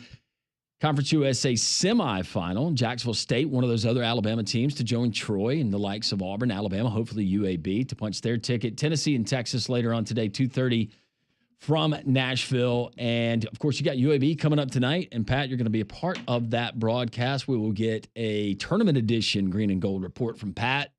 You don't ever want to miss that. It's award-winning. It is award. Well, there's a lot of things you do that are award-winning. Don't you just love when you have a great matchup like Oregon, Michigan State, two top 25 teams, a Power 4 conference tournament? Oh, man, I can't wait to watch that game on TV. Oh, wait, it's on the Big Ten Network. Oh. Awesome. You know, I figured out the Big 12 and why they did the court. And you probably already thought of this, but it's like everybody's going to be watching the SEC. Everybody's going to be watching the Big Ten. Maybe we can't get that good average number for our TV partners, but maybe we can get that peak. And when it goes viral how ugly our court is, people are going to go and at least stop on our game for 10 seconds to realize that it's impossible for people like Landrum to watch it. Well, and they have the sponsorship on the court for what it's like an oil or gas. Phillips 66. Yeah. So it's like, did they decide, hey, we'll pay you a bunch of money, but we get to design the court? Phillips 66 was big back in the day. Big. I mean, we had Gulf stations and Phillips 66 stations. It seemed like, Pat, every corner. Yeah, I've never been to Molly, have you been to the MCI Center where they play in Kansas City? When I lived up there, I went to the old Kemper Arena because that was back in the days when Kansas City had an NBA team. It was the Kansas City Kings before they moved out west to Sacramento. Kemper Arena was a really cool venue, which was right down by the Stockyards in downtown. And then, of course, they built the MCI Center over there by where Hallmark Square and all that is in downtown. It's really nice. I've worked an event in there. Super nice. Yeah. Matter of fact, I don't even know if Kemper Arena is still around, but that's where the old Big 8 conference used to have their tournaments, and then of course the Big 12 for many years before the MCI Center. But I'm like you. It was a gimmick. I mean, Brett Yormark knew. I mean, the league's down this year. The league's been up the last couple of years, but it was down this year, and they needed to do something hokey, and he did it. Put a stupid, ugly court on the television. 800-239-WJOX. Don, I'm sure, is in his game day gear, getting ready for Auburn and Ole Miss. How are you, Don? Hey, guys. How's everybody doing? We're doing well. Thanks, man. Yeah, I'm actually Landon, Mike, and Pat, and everybody. I'm actually working today. So, yeah, they hear my buddy tell me to wrap potatoes in the background. Y'all got some good potatoes. Well, hey, yeah, by the way, guys, the line on the Auburn game went up to 12.5. 12.5. So you like Auburn and the 12.5? I do. I told Damon and Conrad this morning that I think Auburn's. I really think we're motivated to play a good game today, Pat. I really do. Well, they have had Ole Miss's number, and the matchup just has not been very well for the Rebels against. Right. They won by. Didn't they win by 30 last time they played? Yes. It was either 29 or 30. It was close. Might as well call it 30. Well, hey, Landrum, I'm curious. Boy, Trey Johnson's just got you the last couple of games, hasn't he? Yeah, what did he finish? Well, what did he finish? No, he won for him yesterday. Yeah, he had 20 and points. And so did Anderson Garcia. I thought he scored 20. It was 18.5. Yeah. They lowered the total yesterday. The projection yesterday was Trey for 18.5, and he went for 20. So, yeah, thank you for overtime because he had 17 at the end of regulation. And Anderson Garcia, that was my big pick. Okay, well, yeah, he got it right. Yep. Yeah, 4 threes. Okay, well, what do you got today for some Auburn players? What's Broome and Mazzara today? I will pull it up if you will give me just a moment to try to do this. Mazzara is minus 1.5 technical fouls. I would do the under on that one. He's not going to get a technical foul. All right, here it is from our friends at Prize Picks. Chad Baker Mazzara, more or less 13 points on his projection. Chaney Johnson, more or less 7.5 points. Denver Jones, more or less 10.5 points. Janai Broome, more or less 20.5 points. Miles Kelly, more or less 12.5 points, and Tahad Pettiford, more or less 13 points. Wow. Well, what you liking on that?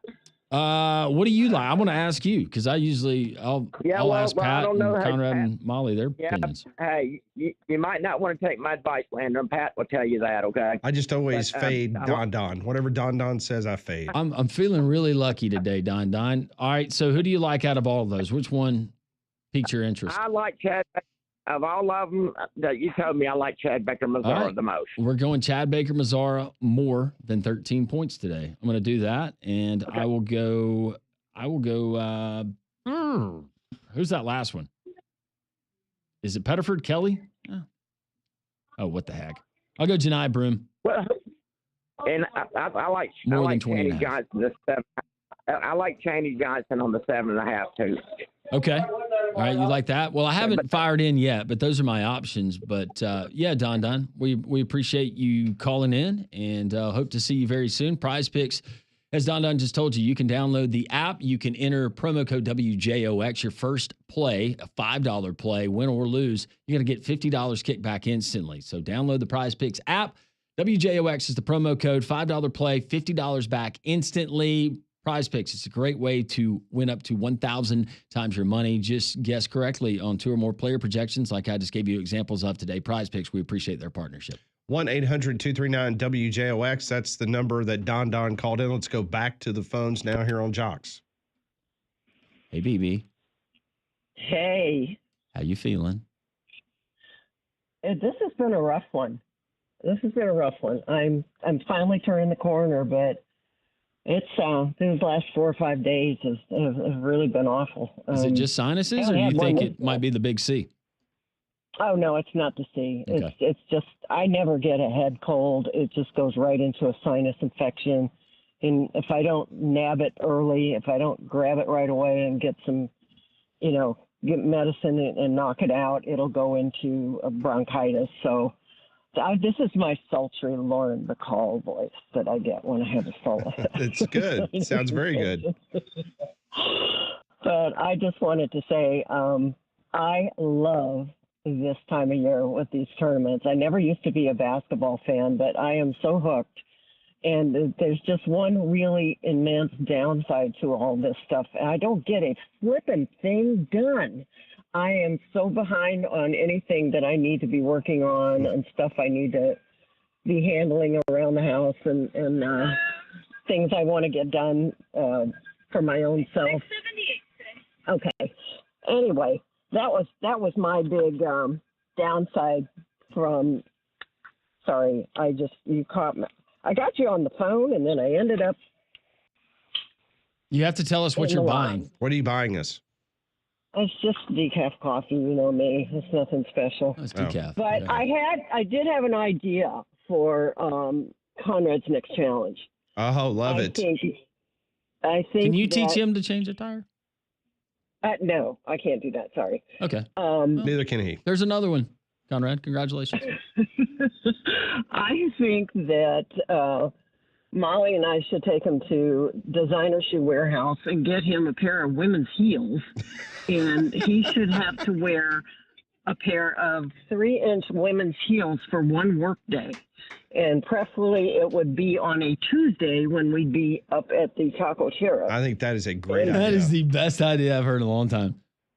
Trust me, Conrad, there are plenty of women that have gigantic feet, so it's not going to be a problem fitting you. I'm more worried about the pictures coming back and haunting me later in life, because that'd be great blackmail for somebody.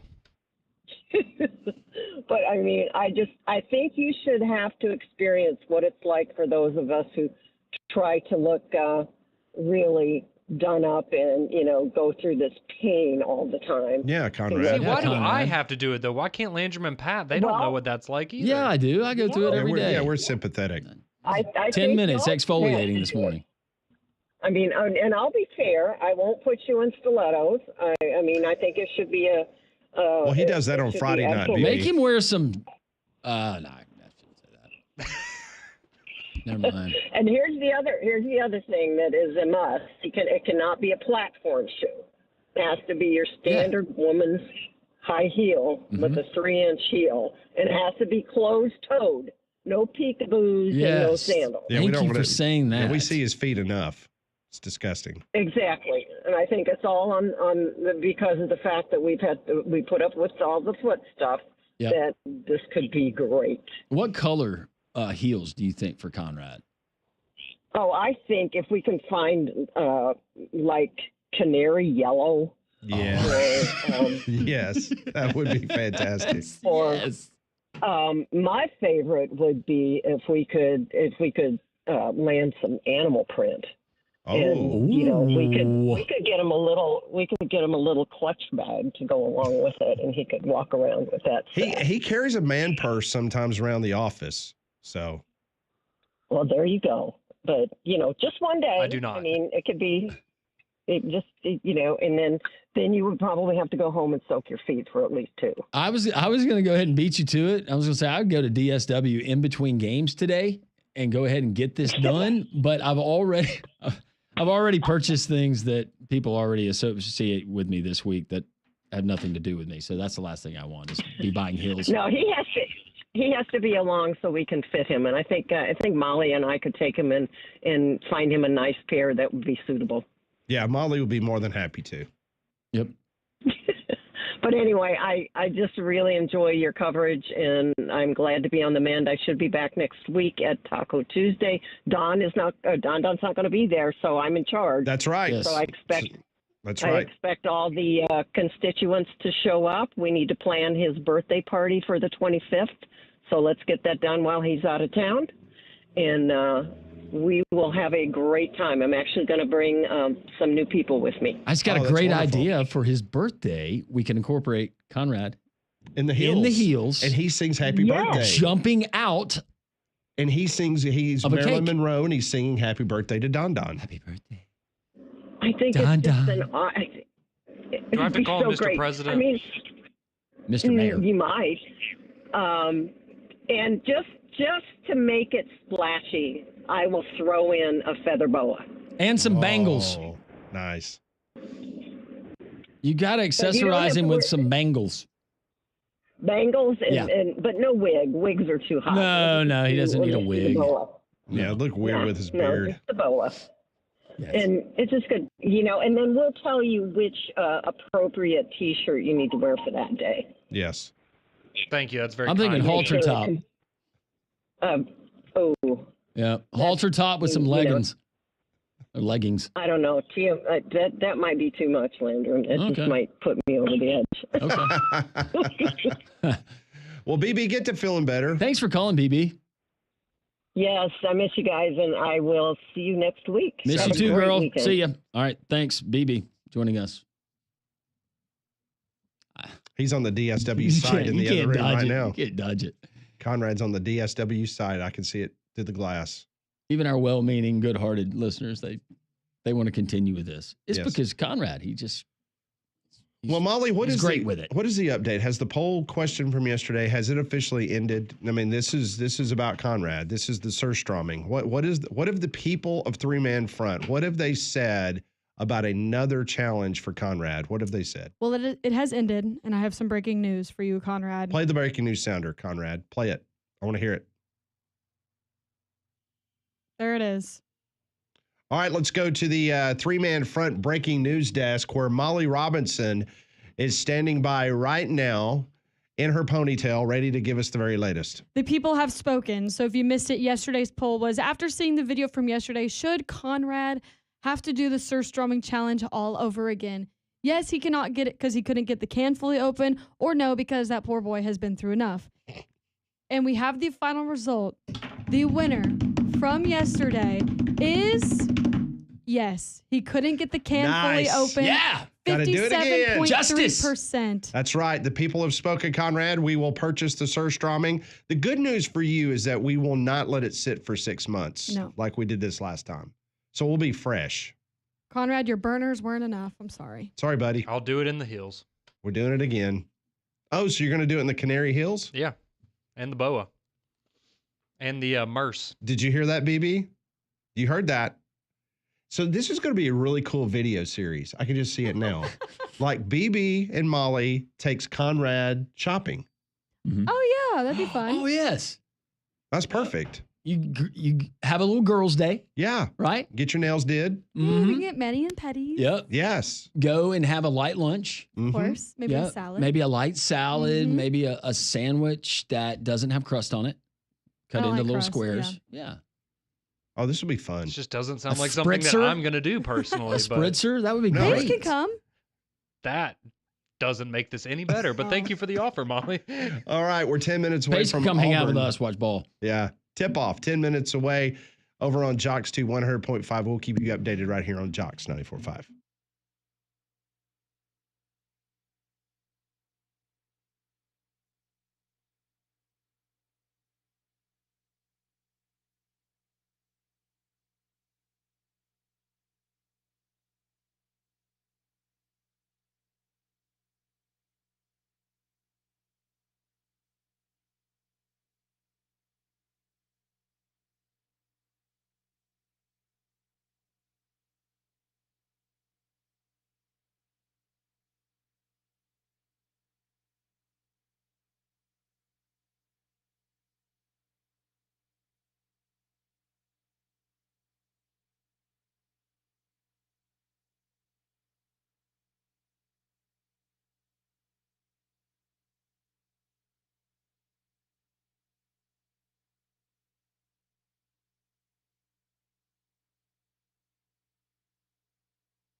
11:54, three-man front, just minutes away. Auburn and Ole Miss, day 3, the quarterfinals of the SEC tournament. Game can be heard on Jocks 2 100.5. Coming up the top of the hour, JR, our buddy, is going to give us who he likes today in all of the college basketball action we're getting. Tell you about Mandu all the time. Mandu is electrical muscle stimulation fitness. What does EMS technology mean? It's more effective at penetrating muscle fiber than the brain. When the brain sends a signal to a muscle, only about 65% of muscle fiber is activated.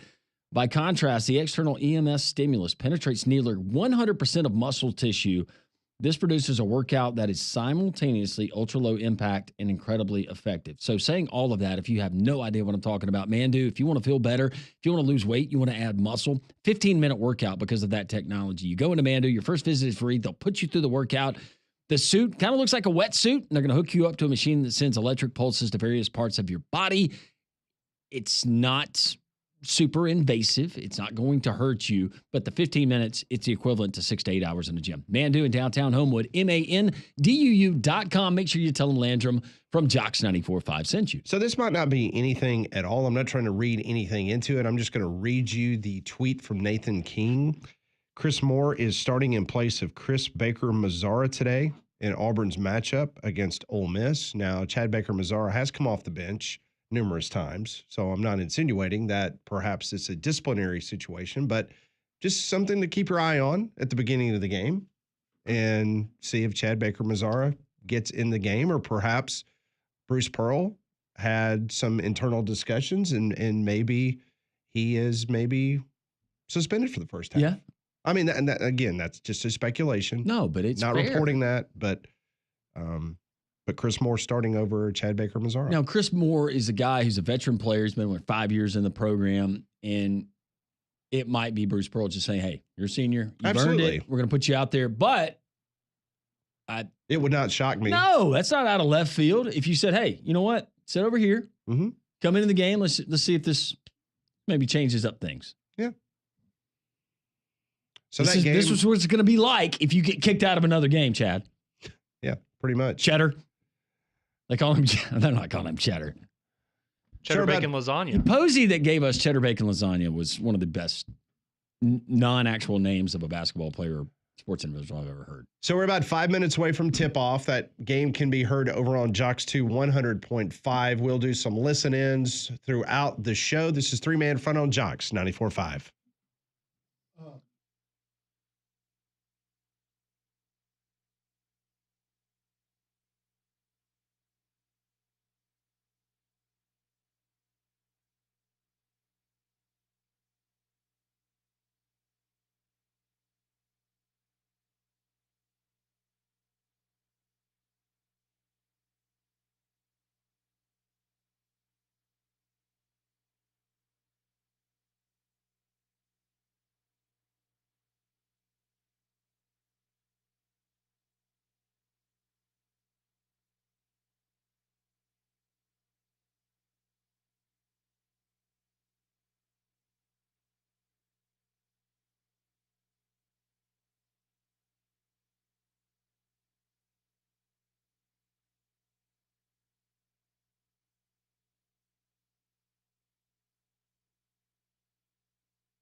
Straight up 12 o'clock here on a Tournament Friday, SEC Tournament continuing. 3-man front, Landrum, Pat, Conrad, and Molly. Glad you're with us. Those listening in Montgomery on Jocks 740, those in North Alabama on the UMP. Of course, all of you listening on the Jocks 94.5 app, wherever the college basketball season takes you in your travels, and also watching us on Jocks TV there on YouTube. We always appreciate you guys tuning in. We do have basketball going on right now. As I mentioned, Auburn and Ole Miss set to tip off in just a matter of moments there at Bridgestone. But VCU leading St. Bonaventure, 8:49 to play. Second half of that one, Rams leading the Bonnies 51-45. That's the Atlantic 10 quarterfinal. At halftime, Oregon trailing Michigan State 42-32 in the Big Ten quarterfinal. Kennesaw State leading Liberty. That would be a interesting turn of events. Kennesaw State leading Liberty 27-17, 7:32 to play in the first half of that one. I was just sitting there thinking in real time, okay, did anybody have action on that game? A guy who knows all about the action on all of the games, our buddy JR from Taking Vegas, and he joins us now. Hey, JR, how are you? I'm doing outstanding, Landrum. Man, I could not be more pumped up. I am flying out of here on Wednesday. I'm going to be in Las Vegas for the first and second round of the NCAA Big Dance. We are making money hand over fist right now for the conference tournament action. Last night, again, just solidified another great day. 2-0 just last night with UConn and Arizona.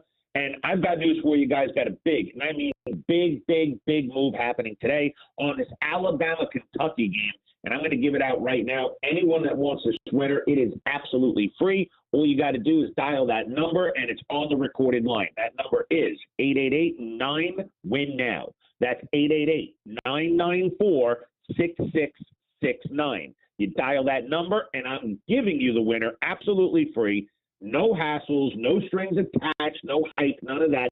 You just get the winner of the Alabama-Kentucky game free of charge. Call that number right now, 888-994-6669. That's 888-9-WIN-NOW. All right, we need JR's best tips for folks that are going to play tournament basketball. What can you tell our listeners and the best advice that you can give them besides, as you always preach to us, money management?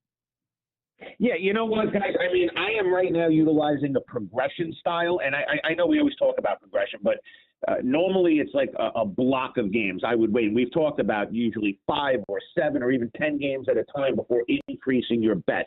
During the tournament, when we're hitting it, the percentage at least that I'm hitting, and the fact that we're expecting to have, as we do every year, a ridiculously good tournament as well as conference tournament, I like to utilize a progression where we're going up on just every game. As we're winning, we're going up. When we lose, we go back to square one as far as the unit amount. This way, when you lose a couple of games, like just 5 days ago, we hit a stint where 3 games in a row did not go my way.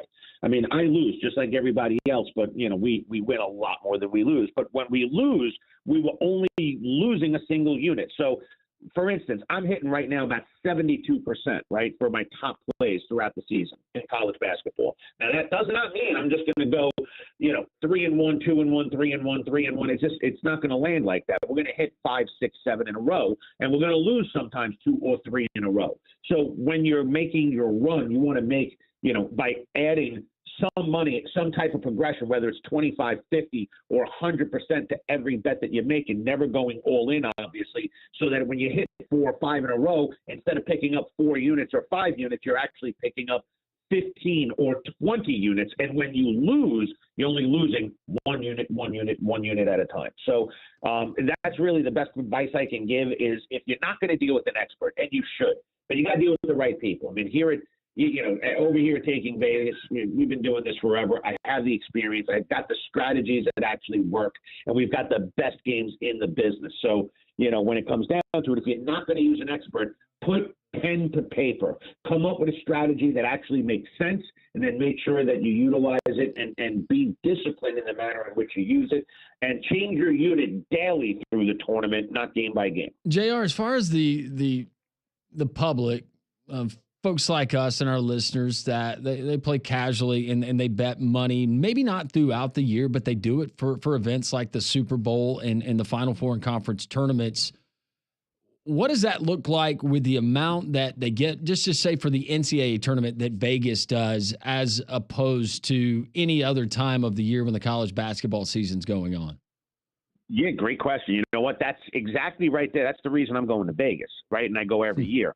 The amount of money we can make on NCAA tournament games as compared to a mid-major regular season game is night and day. I mean, you're talking about not even 5 or 10 times the amount. We're talking 20 to 30 times the amount that we can make on some of these smaller schools during the tournament, as opposed to, you know, if we were betting MAAC, let's say, during the regular season, or the Sky, or the, you know, any of these small mid-major conferences. I mean, they're going to be issues. The handles that they take on these games are very small. I mean, they were much smaller 10 years ago, but compared to, you know, like UNC Duke today, the handle is you know, complete opposites. One is going to be somewhere less than $1 million. The other one's going to be in the neighborhood of $40 to $50 million that they're going to take in action on the one game. So, you know, it varies. And you're talking about a time of year where there's, during especially the first and second round, major mismatches where the lines are just downright wrong. I mean, you guys know one of the things that we market on the weekends on our 1 hour radio show that we talk about constantly is false favorites. And false favorites are where you can make big scores for yourself, where you're not just betting, you know, the game plus the points, but you're putting in some money on that underdog money as well. All right. I was going to bring this up earlier, but I know it's going to be a part of your free pick you're going to give our listeners here on the air. And your record speaks for itself, whether it's college football or college basketball or the NFL over the years, JR. But yesterday, Cooper Flagg goes down. That's a scary moment for college basketball fans, because he's up for in the running for National Player of the Year. But what he means to that Duke basketball team, and just seeing that line already get adjusted, what does the impact as far as the Vegas line for a guy like Cooper Flagg mean to guys like you? Well, you know, I don't usually bet with or against, you know, one injury, right? That's a mistake, and people get hurt a lot of times, especially during football with quarterback injuries. It's a mistake to incorporate that too much into what you do. It's a team sport. It's not an individual sport, especially with basketball. You're supposed to have depth on the bench. But here's the thing with Duke. Obviously, number one team, number one player in the country, Cooper Flagg. But it's not just him. Forget the kid's last name, but there's sixth man on the bench, Malik. Last name is on the tip of my tongue, but he's also probably the best sixth man in the country, and really the real depth that Duke has. And this is one of the reasons why, for the free pick on air today, I don't just like UNC. I think UNC can actually win this game outright. Not that Duke is not going to give it its all, but morale there is definitely a little bit down with Flagg getting injured yesterday. The fan base obviously a little bit down.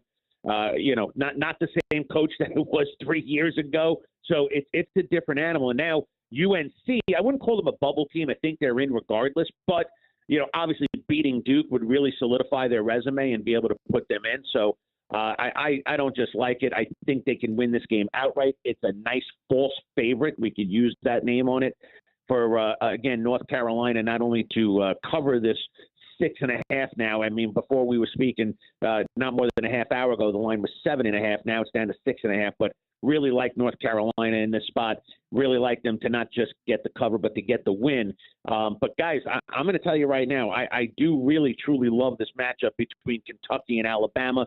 So make sure you give us a call at 888-994-6669. You got that winner absolutely free on our recorded line. Again, 888-994-6669. Yeah, Malik Brown, and maybe not what he means to Duke in scoring, but what he causes opposing offenses and players, what he does on the defensive end. It can't be replaced. Side of the ball, he's one of the best. He's fantastic. I mean, he really slows down the other team's offense, and we've seen that in some of the running guns they've went against, and when he comes into the game, they wind up using up most of the shot clock. So great point. JR, always great stuff. Have fun in Vegas. Tell everyone we said hello, and go make you some money. 100%. And guys, those of you who can't make the phone call, text the word win to 545454. We'll hit you right back with that winner between Alabama, Kentucky. Again, text the word win to 545454. And more than anything, be safe, have fun, and guys, let's go out there and make some money. JR, thank you, brother. My pleasure. JR, takingvegas.com on the Higginbotham hotline. You deserve solutions that are built for you. Higginbotham is your one-source solution for insurance, financial, and HR services. He just gave you the free pick. He loves North Carolina plus the 6.5 as they take on Duke without Cooper Flagg and Malik Brown, who he just mentioned. Right now, you have the SEC tournament quarterfinal going on. Auburn and Ole Miss are tied at 6 apiece, around 16 minutes left in the first half of that. We'll keep you up to date on that. We'll get you up to date on other scores, other happenings as well. The text line is open, 205-834-9450. A Tournament Friday here on Three Man Front. We're so glad you're with us on Jocks 94.5.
Twelve 14 three-man front. Welcome back. Tournament action underway. 6-6 Ole Miss and Auburn quarterfinals of the SEC basketball tournament in Nashville. Jocks 2 100.5. If you choose to listen to that game, we will do some listen-ins on that matchup as well. Also coming out of the American Athletic Conference, UAB fans, listen up. Wichita State leading Memphis 14-10, 15-50 to play early on in that one. Other games that are going on right now, Pat, that might peruse your interest. Kennesaw State leading Liberty 38-27, 2:17 to go in the first half of the Conference USA semifinal. They're in Huntsville. And Michigan State leading Oregon 42-38, 16:34 to go in the second half of that one. VCU on top of St. Bonaventure 62-52, just under 5 minutes to go in the second half. So we were talking to Barrett Slee earlier in the program about what potentially could happen to the Tampa Bay Rays, and he brought up the city of Nashville. I've been reading some articles over the last couple of weeks, and so Nashville, the new Era hats, they are trying to adopt the name of the old Negro League team out of Nashville, which was called the Nashville Stars. And so they've already got hats. That new Era went ahead and officially put out earlier this week. But Major League Baseball, they do not want to relocate a team to Nashville. And it all has to do with dollars and cents. Major League Baseball wants to add 2 additional teams. And for them to do that, they want to charge an incredible expansion fee number. And if you relocate a team to Nashville, there is no expansion fee. Yeah. And so the owners will not benefit from that. So, for example, Nashville would have to pay for a new franchise, but they would not have to pay for a relocation. Correct. Now, so what happened in Tampa this week, if you're just now joining us, they had a deal in place with Pinellas County there in St. Petersburg to basically build a brand new stadium. Well, because of what took place with the terrible hurricane that struck Tampa, it not only destroyed their stadium that they currently play in, but now there's going to be all these overrun costs and things of that nature, and it's just not making financial sense to move forward with a new stadium. And so now the owners hit pause. They're not really sure what's going to happen with the franchise. Well, the city of Orlando, according to the Orlando Sentinel, they have an owner in place immediately right now, ready to purchase the team from Tampa and move it to Orlando. This, according to the Orlando Sentinel. They have a majority owner ready to buy the team and move it to Central Florida.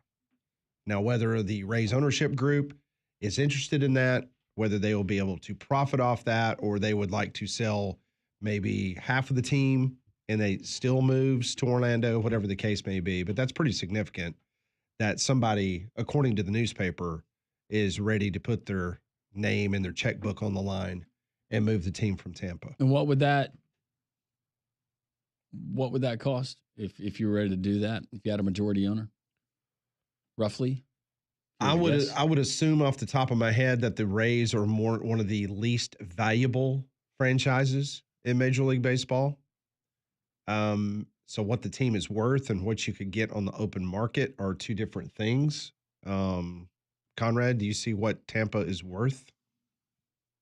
They are worth, yep, we are scrolling. Okay, so they are so out of 30 teams in Major League Baseball, they are the 27th most valuable. So they are worth, the Miami Marlins are actually the least valuable. But Tampa is worth $1.25 billion. Okay. And obviously an owner is going to want to get a nice profit off of that. But I just find it interesting that Orlando is making this push. And listen, Major League Baseball has been very unhappy with the situation in Tampa. And Rob Manfred has said the whole time, we have got to get the Oakland and Tampa situation taken care of first, and then we will move on to the expansion. So I think Nashville's in a great spot to be one of the next expansion franchises, but trying to relocate a team to Nashville, as Barrett pointed out, I disagree with that. And the reason why is because it's all about money. Major League Baseball, they want to, I mean, when Tampa and Colorado and Miami and Arizona came in, Major League Baseball, they got stupid money. The owners did, to let them in their little boys club. And that's what they're going to do again. So we'll wait and see. But I just found it interesting that at least someone in Orlando is ready to make it happen. Now, keep in mind, now they've had minor league teams in Orlando, but you're talking about having to build a enclosed stadium, just like they were going to have to in Tampa. We've all been to Orlando in the spring and summertime. It's so nice. They have plenty of storms. My favorite is after the storm goes through, the humidity goes up to about 250%. Mm-hmm. Yeah, just stifling. So there'll have to be a new stadium, but at least right now, according to the Orlando Sentinel, that there is definitely somebody that is in the mix potentially to take over. Bring it to Nashville. You guys, you shared the mock-up of those hats. Conrad, you said you weren't a big fan of the hat. It looks a little collegiate for you. Of the Stars hat? Yeah. No, I like the hat. I was going off of something about the Nashville Stars just has kind of I don't know. Oh, it was the name. Yeah, I mean and I understand the historic relevance of it, but we were also joking about, certain logos and a certain owner in Dallas, Texas that maybe wouldn't be a huge fan of some of that stuff. And I know they have this minor league team name, but I love the name the Nashville Sounds that they have for their minor league team. And yeah, obviously that one's taken, but I was like, something with the music theme. What about notes? Would be Chords. Okay. Beats. Beets? That'd be good. That Sure. That could work. Yeah. I'm going to go with I guess that's a vegetable that nobody eats except for my wife on a salad. And Dwight Schrute. Yeah. With a beet farm. Mm-hmm. Yeah. Right now, getting you up to date on quarterfinal action SEC tournament. There's a timeout, stoppage and play there in Nashville. Ole Miss had jumped out to a 6-point lead. Auburn has cut that lead to 2, 11-9.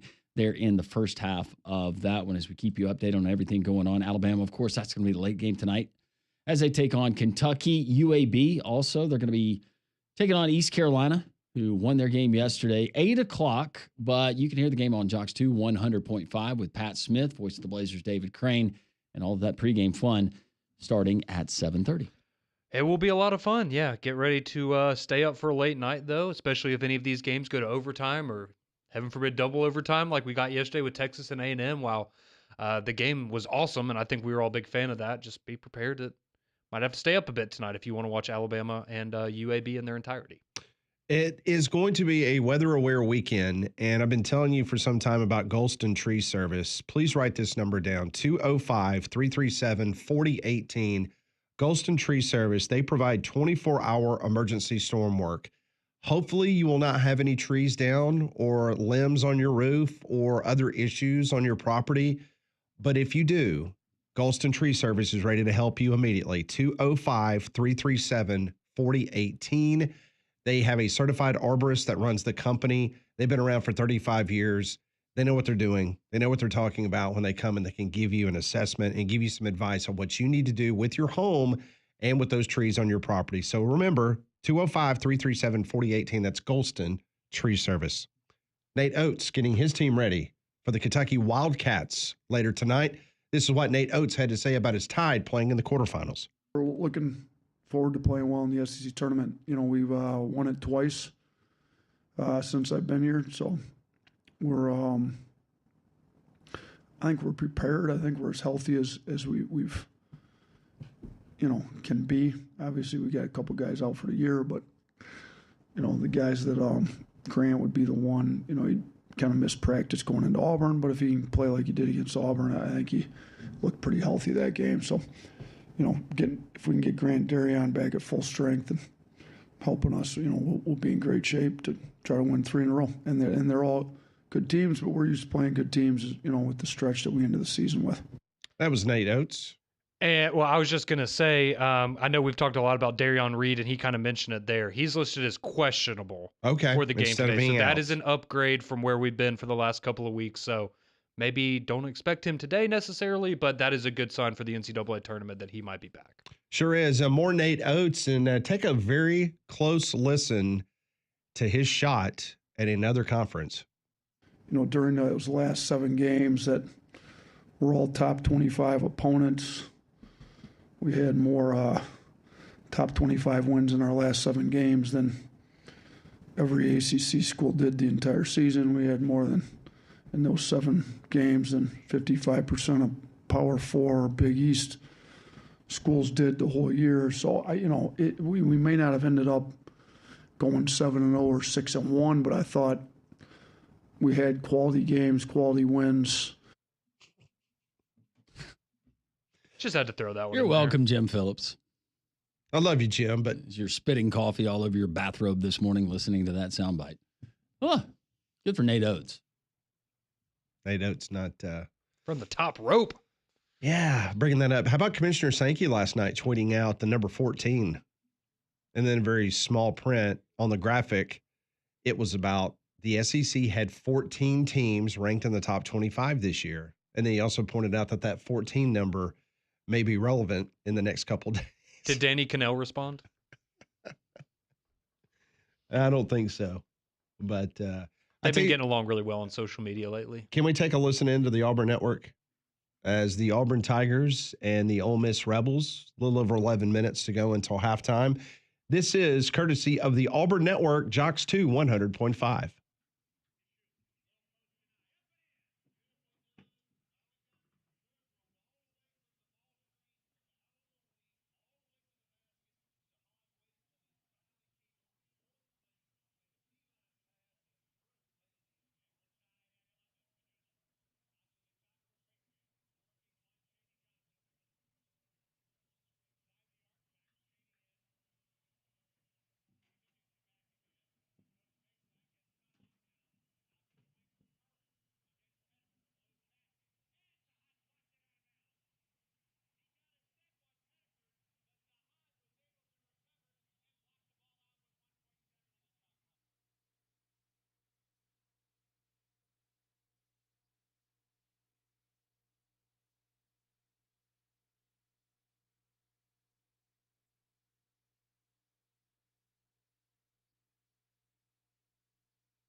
That's the way it sounds over on Jocks 2 100.5 as the Auburn Network has live coverage of their lead right now over the Ole Miss Rebels 15-14. When you're struggling shooting from the field, which Auburn has been doing early in this game, why not just go from high percentage shots, right? Mm-hmm. We've seen Janai Broom dunk, layup, and then foul going up. That might be your recipe for success. I'm not a coach, but we will preview Alabama, Kentucky next with Mike Rodak from Bama 247 next on Three Man Front.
It's 12:33, Jocks 94.5 right now in Nashville. 8 minutes to go. Auburn up over Ole Miss 18-16. We're going to preview what's going to be happening a little bit later tonight, probably late tonight, as Alabama and Kentucky, they will do battle there at Bridgestone. We'll talk to Mike Rodak from Bama 247 in just a few moments. Well, this is be a good weekend. Hopefully, the storms will subside and you'll get an opportunity to head to Courtesy GMC in Trustful. If not, you can always go to courtesybirmingham.com because right now the Sierra SLTs, they're up to $13,000 off. How about $5,000 off MSRP on the all-new 2025 GMC Yukons and the Yukon XLs? There was a new transport truck there yesterday dropping off these incredible Yukon and Yukon XLs with the Denali package. So go by Courtesy, exit 32 off of I-459, or visit their online inventory at courtesybirmingham.com. You don't need to go anywhere else to buy a brand new GMC. You don't have to drive 30 miles. All you got to do is drive to Trustful, and you're going to get the best deal anywhere in the Southeast when it comes to GMCs. Go buy and compare. Compare online. courtesybirmingham.com. February was a record-setting month, and they're on pace already in the month of March to have another great month. Go by and see Josh Gargis, Drew Lawley. Great team there at Courtesy GMC and Trustful, courtesybirmingham.com. Timeout on the floor in Nashville, 7:21 to go in the first half. Auburn leading Ole Miss, as Pat just mentioned moments ago, 18-16. We do have one final from tournament action from earlier on. It was VCU taking care of business against St. Bonaventures. That final 76-59 in progress right now in the state of Texas in the American Athletic Conference tournament. UAB fans, you will be particularly interested in this one. Memphis still trailing Wichita State 28-25. Shockers leading just under 9 minutes to play in the first half of that one. Kennesaw State on top of Liberty 40-31 in Conference USA action. 9:19 just underway in the second half, and Oregon trailing Michigan State 54-43, 11:21 to go in the game in that one. Joining us on the Higginbotham hotline as Alabama gets ready to take on Kentucky tonight. Can they get a 3-game sweep? To talk about it and talk about Alabama going to the postseason, Mike Rodak from Bama 247 joins us now. Mike, I hope you're doing well on this Friday. And who would have thought we'd be discussing the potential of an Alabama team beating Kentucky 3 times in a season, but here we are. Yeah, it's definitely a different Kentucky team, not your father's Kentucky team, as I think I said on one of the last shows, and obviously it's a different SEC these days too. So it's changed. I remember my last year in Buffalo watching, Kentucky just tear through the SEC tournament, and it's like that was all the SEC had, and now it's much different. So, it's still, I think they're a good enough team where it's going to be tough to beat them a third time. And they are a little bit healthier than, they were when they came to Coleman, in that they have Lamont Butler back. Obviously Jackson Robinson's out for the year. The other scorer's out for the year. I forget his name off the top of my head, but it's still a more limited Kentucky team than what you've been used to historically. It's not a bunch of first round, one and done 5-star type of players. It's a little bit more blue collar, if you will, and it's a team, or definitely a team that Alabama should beat. I think it's a game they should win, but you still have to control Oweh in the paint, which they did a good job of doing when they came to Tuscaloosa. You still have to worry about some of the 3-point shooting. I think Brea got some shots off more than Nate Oates wanted in that last game, and maybe there's an element of Kentucky having to play twice in whatever it's going to be, 21, 22 hours. Maybe there's an element of Alabama being rusty.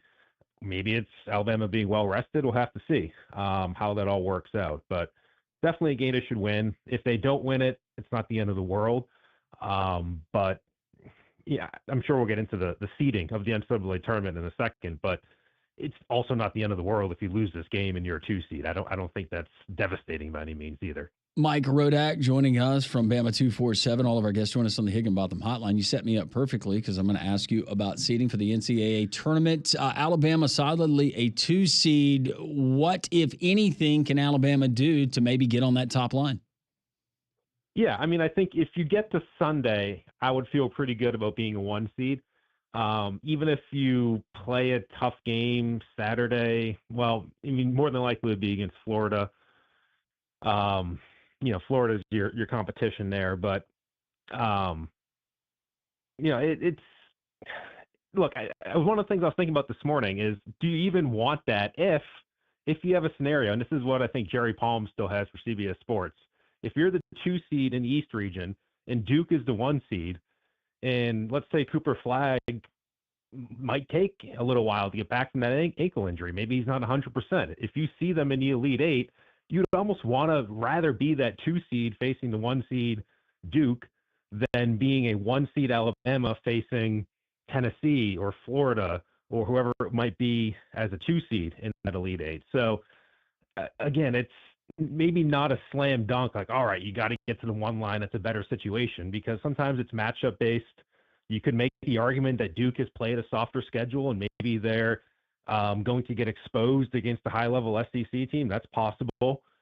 So, what exactly it will take between Florida, Alabama, Tennessee, I don't know if anybody truly knows. It might be the committee's one of their bigger decisions they would have to make on Sunday based on the results the next 3 days here. But at the end of the day, I don't know if there's a huge difference between 2 and 1. And like I said, I feel like there might be even better scenarios being a 2 seed and being in a better region, a better draw than being a 1 seed.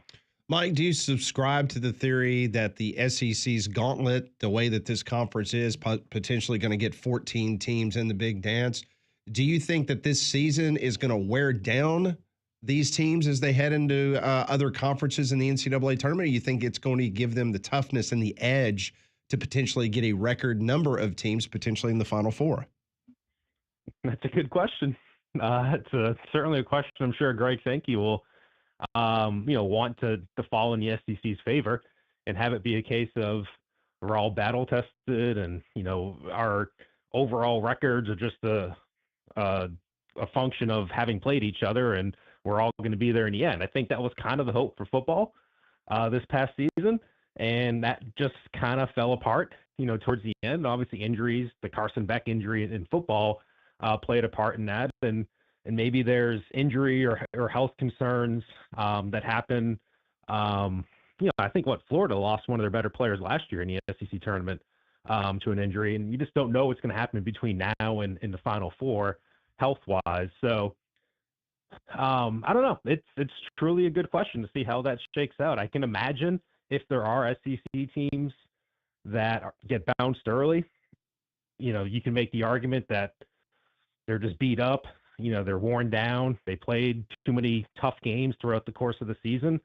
But I don't know if anybody's going to have any sympathy for that.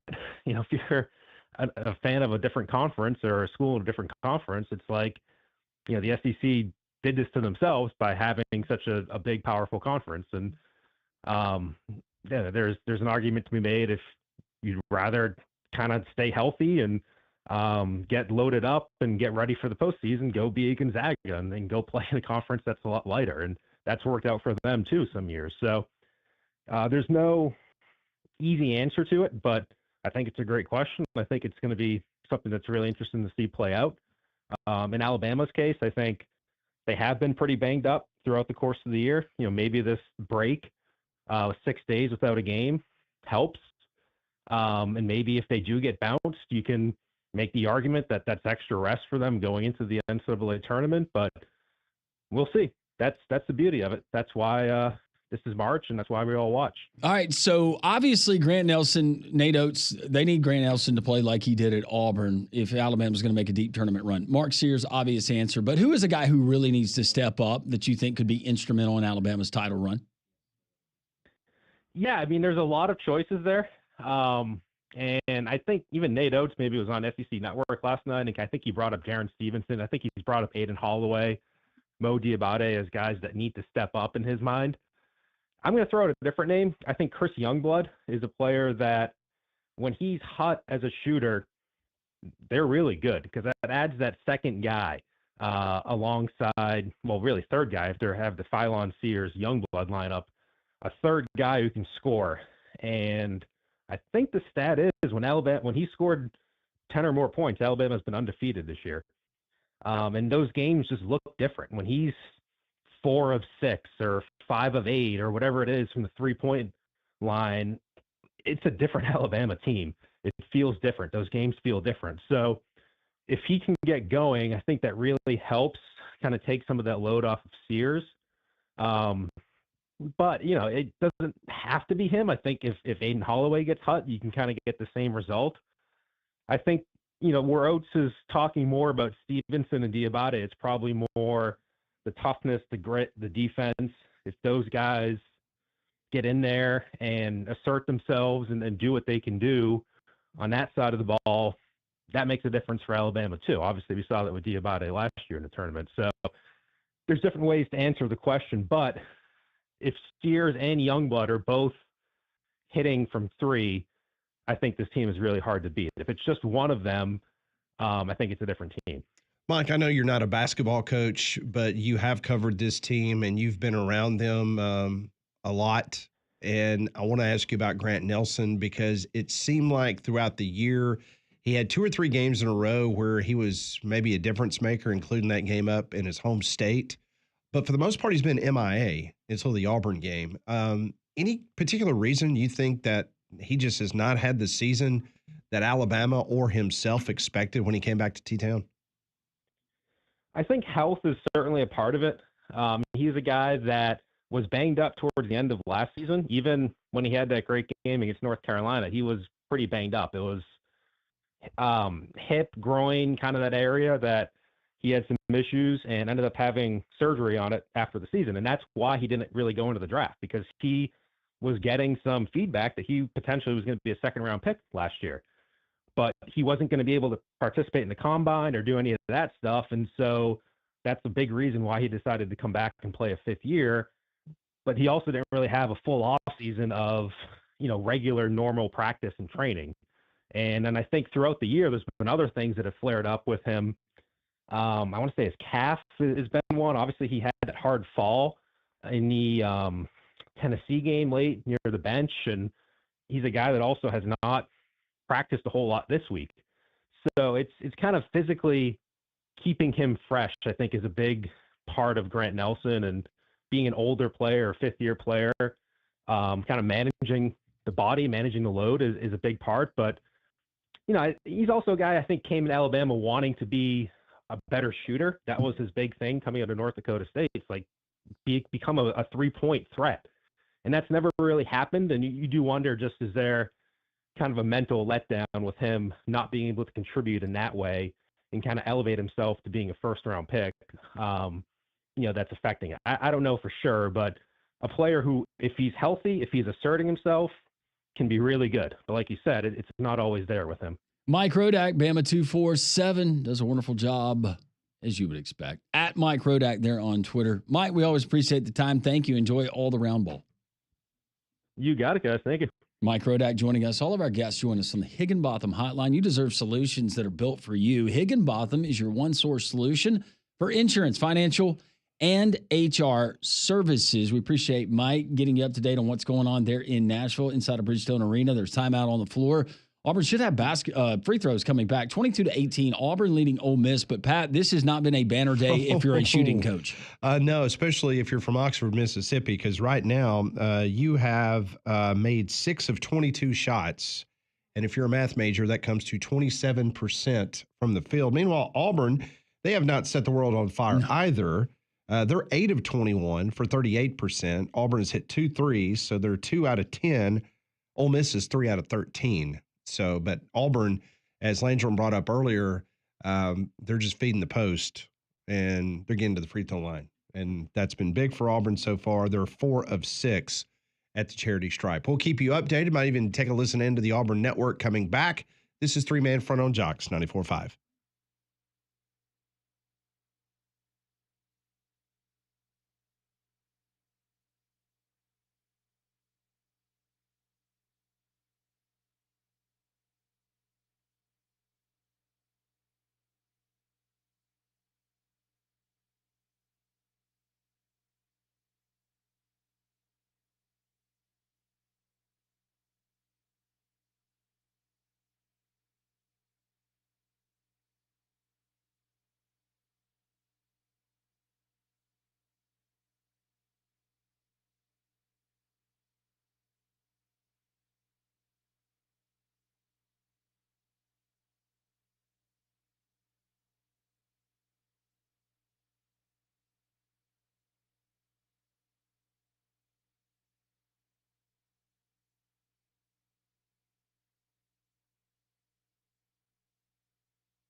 Always appreciate Mike Rodak, Bama 247, joining us here on the program.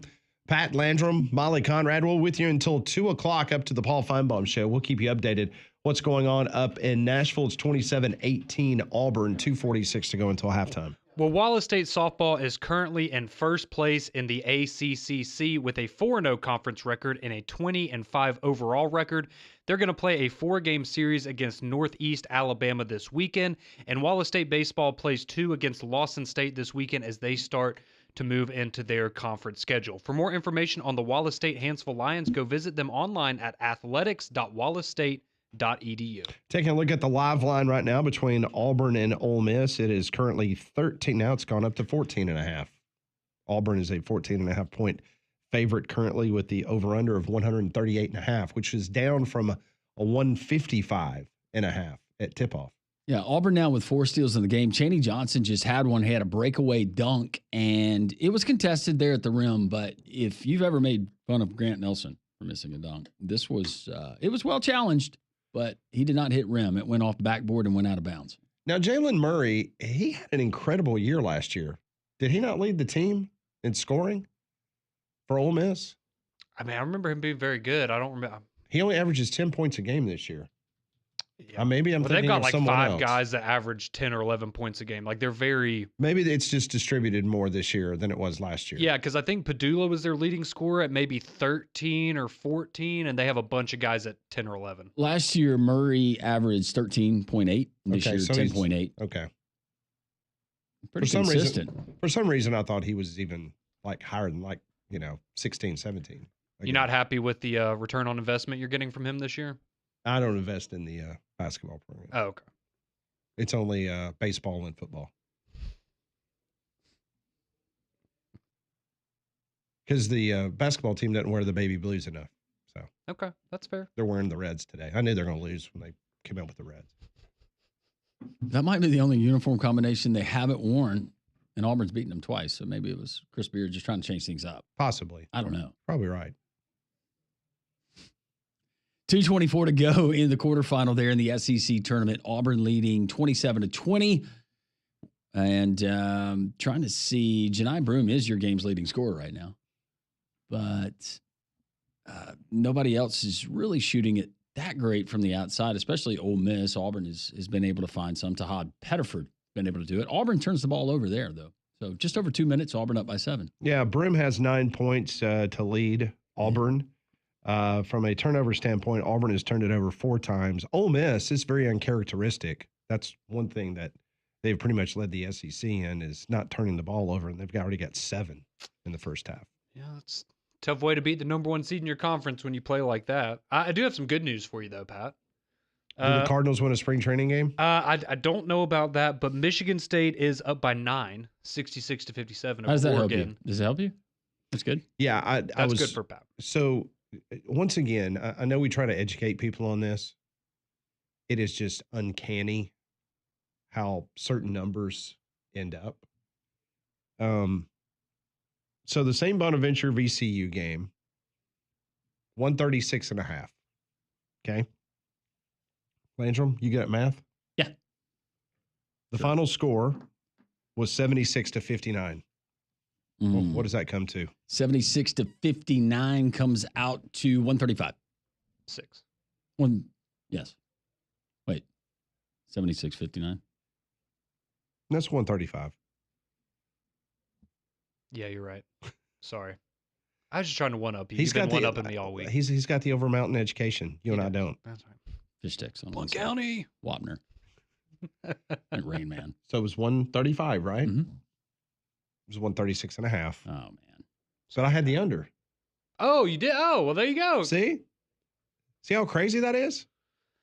Those people in Vegas, man, they are good at their that jobs. program is just unbelievable. Unbelievable. And you said that's almost final with Michigan State? We got 3 minutes and 45 seconds left. Michigan State's up 66-57. So VCU won by more than 7. The under 136.5. And then Michigan State needs to win by at least 2 points.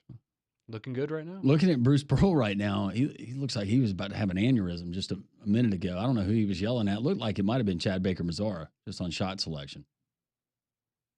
Chad Baker-Mazara got into the game with what, about 16 Yeah, minutes? about 3-4 minutes into the game. Yeah. So unlike Conrad trying to start the rumor that he'd been suspended. Why are you going to do that, Conrad? He's been through enough. I was telling Pat he needed to issue a formal apology for the assumptions that he was making an hour ago. Ole Miss 7 of 25 from the field. Oh. And 7 of 26. Another 3 missed. Ole Miss is now 3 of 15 from outside. Auburn is stellar 3 of 12 from the outside. Auburn has missed his last 5 shots, and Auburn is 1 of 8. Check the ball. It could be warped. What if it's a women's ball? That would explain a lot. It would. Changes things. Contrary to what some people believe. We'll keep you updated. What? They have gone to halftime. 29-22 Auburn. Hey, that's halfway to a cover. Oh, he almost got it. More 3-man front, hour 4 next.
It is halftime in Nashville, Tennessee. Auburn leads 29-22 over the Ole Miss Rebels. Auburn has shot 36% in the first half. The Rebels 27%. Ole Miss 2 of their last 11 to end the first half. Janai Broome. Well, actually, Denver Jones. He now has 10 points for the Auburn Tigers. He leads all scorers in the game. So he is 4 of 5 from the field, 2 of 3 from the 3-point arc. Janai Broome has 9 points. Already 7 rebounds for Janai Broome in the game. So Auburn leads by 7. How about Dobbs Ford, Parkway East in Birmingham? I know we got some inclement weather and some severe weather, not only for here in Birmingham, Central Alabama, but across the Southeast. So maybe tomorrow is not the best day, but what you can do right now is you can go and peruse the selection at DobbsFordBirmingham.com. They got Alabama's largest showroom selection. And when you get the opportunity to go there and physically meet the staff there at Dobbs Ford, well, it starts with the managing partners, husband and wife, Joey and Rachel Goshen. Their son, Austin, who heads up the sales team, just genuinely just great people. I wouldn't tell you that because you would go there, and if they were not genuinely nice people, I would hear about it. But everybody has had rave reviews, and they're like, you're absolutely right. Not only the selection that you talk about all the time there on three-man front Landrum, but also the people, not only the Goshen family, but the entire staff. Dobbs Ford, top dollar for your trade. They'll beat any competitor's price. F-150s, Broncos, Bronco Sports, Mustangs, Escapes, Explorers. Great pre-owned selection as well. They also have 2 certified diesel mechanics, which is a rarity when it comes to dealerships. Dobbs Ford, DobbsFordBirmingham.com. Go see and feel the difference. Make sure you tell them Landrum from Jock 94.5 sent you. Meanwhile, they've just gone to halftime. They're in the American. Now, UAB will play later tonight. That is an 8 o'clock scheduled tip as they'll take on East Carolina. And Wichita State, Landrum, they have given Memphis quite an issue here in the first half. If you remember back, it was a situation earlier in the season where Wichita State, I think it was on a Sunday afternoon, if I'm not mistaken, that Wichita State shocked everybody by knocking off Memphis there in Kansas. What you did there. Shocked. You like that? Yeah. I'm glad you appreciated Conrad and Molly. They don't know the days of Gene Stevenson with the perm. The I'm more natural of a, perm and the mustache that rivaled Wilford Brimley's. I'm more of a Ron Baker kind of guy. Who? Yeah, exactly. And I don't know Wichita. Well, the reason I'm bringing it up is because Memphis and Wichita, they are tied 39-39 as they have just gone to halftime. Go look up Gene Stevenson, Wichita, back in the day, Conrad. Pull up a picture of Gene. And then also look up the hidden ball trick at the College World Series. Oh, I'm a big fan of those. Mm-hmm. That's always fun. I'll tell you what, I'm looking at these old Wichita State, these hats. I would take any of those hats. Man, they had good-looking unis. The Shockers. Shockers. Shocker. But when you look up that about the hidden ball trick, his brother was on the team. His brother was the one that was involved in it. Oh, really? Okay.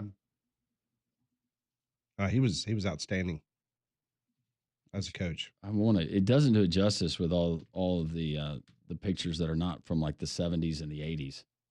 Man, he had a rockin' mustache. Was it better than Grant Nelson's? Barely. I mean, that's a tough one to beat. Let's be honest. I'm not trying to be ugly, but Grant Nelson's just kind of like an eyebrow. It is. It's not great. That's been thinned out a little bit, but he likes it, and that's what's important. He just went up to Anthony Davis and yeah, pretty much put it right on the upper lip. All right, let's end the week with some Pat Ponders brought to you by Courtesy GMC. I want to know what you're thinking. Tell me what's on your mind. It's time for Pat Ponders. Brought to you by Courtesy GMC. Visit their online inventory at courtesybirmingham.com. Don't drive anywhere else. Go to Trustful off of exit 32, I-459. Question number 1. Listen to the terminology very closely here. Will Chad Baker-Mazara get a technical foul the rest of this basketball season? No. Flagrant 1 is on the board. But technical, no. See? I didn't say flagrant. I said I see technical. what you did there. No, that's... Landrum says no. It's about to say, we caught your trap that time. Yeah, that's the same thing I was going to say. Yeah, if you... Flagrant 1, I think, is totally on the table, but I would be absolutely floored if he did anything that was worthy of an ejection. I don't think you're going to see that. I haven't even seen Chad Baker-Mazara in this game, and I've been watching pretty intently. I haven't even seen him make a facial expression. All business. He's locked in. I'm not doing anything. Yeah, I'm also going to go no, though. Sorry, Pat. He's played 10 minutes. 1 point. Mm-hmm. Now, would it be funny if he got a technical foul again? Yes, but I don't think that's going to happen. All right, question number 2. Which former Sooner will be considered the most hated in the state of Oklahoma on September 21st, 2025? Will it be Otega Owe or Jackson Arnold? Oh, it's Otega Owe. I'll say they already hate him. They were booing him last night. Yeah, I don't know. If Jackson Arnold beats Oklahoma, That's different. why I said September 21st, But yeah. 2025, because they play on September 20th. Right. Then it's going to be Jackson Arnold. I was thinking because pre. I wasn't thinking post game. recency bias, yeah. So. It'd be Jackson Arnold. Yeah. At that point. Yeah, that's a good point. Yeah, it's Jackson Arnold. It's lower hanging fruit because it's college football. Right. And he's the quarterback. But if you're Oklahoma, I mean, okay, you lost Owe. That's, it stinks, but you got Jeremiah Fears. That worked out pretty well. And now you got John Mateer to replace Jackson Arnold. So at least you can rest your laurels on that. Be happy about that. But yeah, football just means more. It does. Question number 3. What is the SEC football equivalent to obnoxious Kentucky fans in basketball?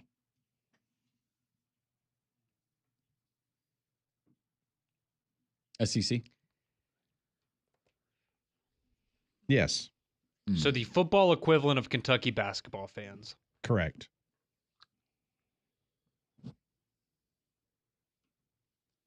I mean, the easy answer I think would be Alabama, but yeah. I see what you're doing there. Yeah. I was going to let one of y'all say it. The easy answer would be Alabama. But if I had to nominate another fan base, it's got to be Texas, right? And that's arrogance without the portfolio. See, I was thinking maybe Georgia just because of all the barking and how obnoxious that is. Yeah, that's true. Different That's a kind of good point. obnoxious. It is, isn't it? It is because it's obnoxious, but it's also like, oh, you're acting like an 8-year-old, so Yeah. it actually looks worse Yeah. on you than it is obnoxious. So you think it's Alabama by a mile? I don't know if I'd say by a mile, but I mean, if I'm being honest, yeah, the answer would be Alabama. I think it's fans. Alabama. Yeah. At least you're self-aware. I mean, I don't fit into that category. I'm in a different category. No, not at all. Yeah. No. Yeah. Mm-mm. Never. But yes, Pat, congratulations. You got us to say the answer you wanted us to say. Congrats. I would never do that. I resemble that comment. Do you agree? I have no comment. Yeah. Yeah. I asked the questions, Conrad. There it is. There it is. You give the answers. Next question. What SEC basketball coach, not named Pearl or Oates, would you consider the best coach in the SEC?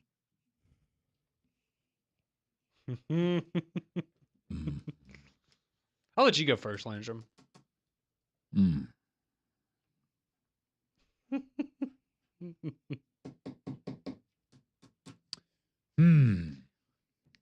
We're not considering Molly? anything off the court. Don't think about that stuff. What SEC basketball coach, not named Pearl or Oates, would you consider the best coach in the league? Andrew? I toss it off to you. Oh, you want me to go first? Yes, Well, I was going please. to say Rick Barnes. He has a Final Four. Like 100 years ago. He still has one. Kevin Durant. I think it's Todd Golden. I think it's Todd Golden. Hold on a second. Mhm. I thought that was very disrespectful to her. They're always disrespectful to me, Pat. Wait, How don't is that say disrespectful? y'all. I didn't do anything. How is that just?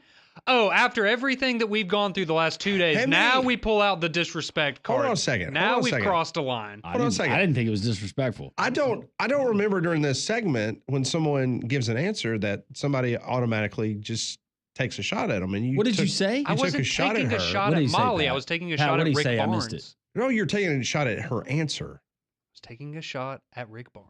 Molly, I'm sorry if I offended you. That was a shot at Rick Barnes, not you. It's a cute pullover, though. Thanks.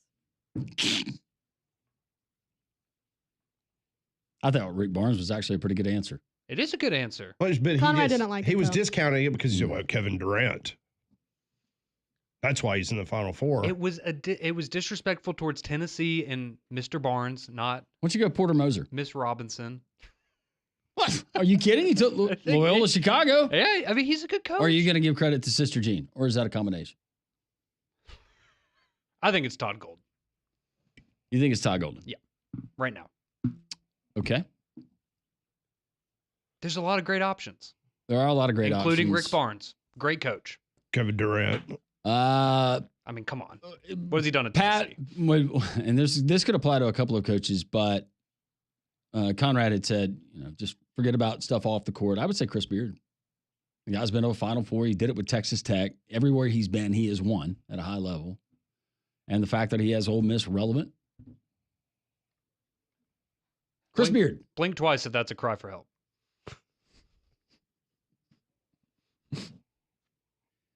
See something, say something. So the next time he gives an answer, just I'm going to make fun of him for yeah, it. make fun of him, Molly. Just fire it back at him. But do not couple me in with his insults. She's mad. Apparently she is. Golly. Bee in the bonnet. You didn't have to do the fish thing. That's true. It could be worse. You said that you're still smelling that? I you drink your coffee? No, I swear when I made coffee this morning, when me and Damien were up here, I smelled the fish. I don't know why. I don't know if it's something with the coffee grounds or I don't know, but I smelled it. It was very real. And see, she was in a good mood because I would just announce that they fired Fran McCaffrey. So, I mean, she was excited, and then you come back and You just ruined my day. Yeah. I'm very sorry, Molly. Okay. Next question. Steph Curry turns 37 years old today. Is Steph an all-time top 5 NBA player? Yes. I would go yes. No, he's You're top wrong. 10, Don't. but not top 5. Wrong. Wrong. Stupid answer. That's Wrong. fine. I'm confident in my answer, so I don't care if Okay, y'all don't why, like why it. is he not top 5? Give me your top 5. I would go LeBron, Michael Jordan, Magic Johnson. Wrong. Stop. Wrong. You're Wrong. wrong. Right there at the top. Wrong. Wrong. I would probably go Wait, say that again. LeBron, Michael Jordan, Magic Johnson, Kobe Bryant, and then take your pick. Kareem, Larry Bird. I would, those guys. I would have them above. Vlade Divac. Wilt. Vlade Divac. I would put them up. I think Steph Curry's a top 10 player of all time. I don't think he's. But he's not a top 5. No, he might be number 6 or 7. 4-time champion. Yeah. 2-time MVP. Mhm. 4,000 points. Yep, he's great. But he's not a top 5 player. No, he's a top 10 player. What his range, what he can do, being undersized, coming out, it just everything about his career has been amazing. I'm He's a with you, top 5 Landro. player. Thanks, Mom. I'm confident in my answer. I don't get offended. I'm confident. I like. You can my be answer. wrong, but you can be confident. Is that just ignorant? Yes, I'm very ignorant. Ignorant. All right, I'm going to give you guys a bonus. Yay! And Conrad has not been good. I was but about to say I don't get to answer. the 'cause I've other been bad. the other two in the room have. You and Molly can take it. On this National Potato Chip Day, what potato chip is your favorite? It could be a brand, it could be a style. What is your favorite potato chip? And if I'm feeling really naughty, I'll go with the kettle cooked jalapeno. Ooh, those are good. Yeah, those are super good. I like a good barbecue lay. Mm-hmm. Great answer. Classic lays. Great chip. Thanks, Conrad. Great chip. You know. Have you tried the golden flake lay barbecue? I have not. Just I don't know if the they still make original. them, but that was my go-to in high school. They're really, really good and not super sweet. More salty. Love a good barbecue chip. Ah, good barbecue chip. That is good. Put a little slice of dill pickle on top. Ugh, That ruined it for you, didn't it it? did. That's one of those weird combinations. I agree with Molly. She had a great answer. No, Conrad. What is your favorite chip? What is your favorite chip? I'm sure it's probably a Sun chip. It is super. I actually don't like Sun chips. I'm super boring. I like just regular Lay's. That's my favorite. You ever dip them in hot sauce? I'll do that when I eat barbecue. I had someone bring that up to me about a month ago. I haven't tried it yet. They said you have to do that. Just drizzle some on top, like Yeah. put them on a plate. And it's apparently amazing. I've never done it though. What about you, Pat? Plain Jane? No, I like a good ruffle. Ooh. You're going texture here. Ruffles are good. Yeah. Ruffle, it could either be, I probably prefer barbecue, but yeah, it's good old ruffle. Good old ruffle. Man, I've gotten into maybe the healthier version with the veggie straws. Those are bad. Yeah, those are It's pretty like good. 30% less fat. they're not but bad. The ranch flavor is pretty good. Another great answer. Y'all are killing it. Yes, we are. We're on a roll. Now he's on our side. Heat check. Just give me the ball. That is today's Pat Ponders, brought to you by Courtesy GMC and Trustful. Visit their online inventory at courtesybirmingham.com. We will take you to Bridgestone. A live-looking second half underway between Auburn and Ole Miss in quarterfinal action. Your home for the SEC tournament, March Madness, and so much more. Three-man front and Jocks 94.5.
It's the Friday edition of Three Man Front. A reminder, it's going to be some bad weather this weekend, so please be weather aware throughout the weekend. I know many of us will be tuned in to basketball, whether it's the SEC, the American Conference.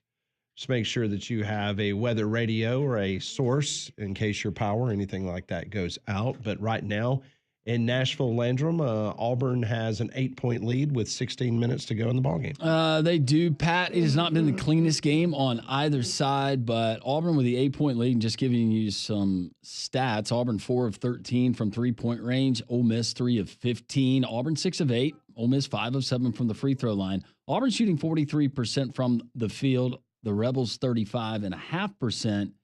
And you look at the turnovers, Auburn with 6 turnovers. And at this point in the game, that's kind of uncharacteristic. Ole Miss with 8, but 15:52 to play there in Nashville, and Auburn with a 38-30 lead. Also, I was just talking about the weather situation, and this literally, I just saw this, but the NOAA Storm Prediction Center has now upgraded parts of central and west Alabama to a rare level 5 high severe weather risk for Saturday. A level 5 risk means that numerous severe storms will be likely, and there is very high confidence of severe weather. So the Storm Prediction Center from NOAA has upgraded central and west Alabama to a rare level 5 high severe weather risk for Saturday. And I'll say this on the air because he wouldn't mind, but meteorologist Dave Nussbaum, who joined us prior to the winter weather that we had, he just sent me a graphic. So I'm efforting if we can get Dave on just to share with our audience and maybe help us, just for 2 or 3 minutes and just make us weather aware, because ultimately that is what is important.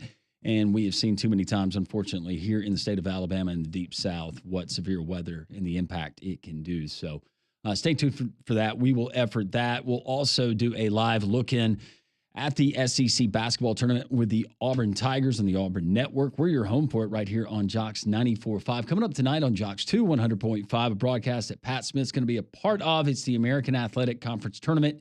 Andy Kennedy and the Blazers trying to take care of business. 7:30, the pregame show beginning there. Yeah, and speaking of that game, earlier in the season, you had a situation where East Carolina knocked off UAB, and that was an 82-75 score. The Pirates outscored the Blazers by 12 in the second half. Lindenborg had 22 points, 11 rebounds in that one, but unfortunately, the Pirates used a nice little late second half surge and hit some big free throws down the stretch to knock off the Blazers. Now, the Pirates, they have won 7 of their last 9, so this is a hot team going into the American Athletic Conference Tournament. So they will take on UAB tonight. That is an 8 o'clock scheduled tip over on Jocks 2 100.5. So hopefully that game will tip at that time. Speaking of the American Conference, Memphis has now overtaken Wichita State. Wichita State has led most all of the game. And so Memphis now has a 3-point lead, 44-41, with 17 minutes to go there in Fort Worth, as Memphis is the number 1 seed. Wichita State is the 8th seed there in the American. Earlier today, you had Memphis, in which they were behind going into the half against Wichita State, but they have made a nice comeback. But earlier today, Michigan State in the Big Ten Conference, they won. We just told you a few moments ago that according to multiple insiders in college basketball, they are saying that Iowa has let go Fran McCaffrey. And Fran McCaffrey had been at Iowa for a very long time. Of course, Fran McCaffrey is one of those individuals. He's a bubbly individual. I was about to say, he is always one that, I mean, let's face it, the Big Ten's got a lot of those guys. I mean, whether it's Mick Cronin, whether it's Fran McCaffrey, Izzo, Izzo is not. No, but he's more lovable. Yeah. Because you kind of understand where Izzo's coming from. And there's a respect factor there. Who else would be? I mean, back in the day, Gene Cady, he looked like he was mean, but he was one of the nicest individuals I've ever met. Ooh. Who else would be? Because McCaffrey he's got to be on the Mount Rushmore right now of current college basketball coaches. Do you remember a couple of years ago when he stared the refs down? Yeah. Do you remember that? That are just jerks. He goes out of his way to be a jerk. Like, I understand in-game upset press conference, but it just seems like he is, maybe he's a super nice guy away from the court. But I'm sitting here looking at a video now of that what happened.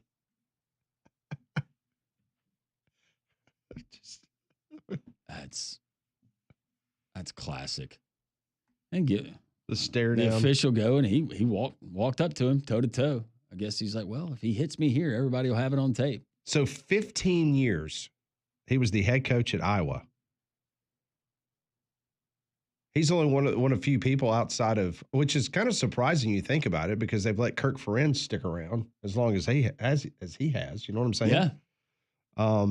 He wonder went if they go after, they're going to go after, right? Bob Stoops. McConnell. Drake head coach. Yeah.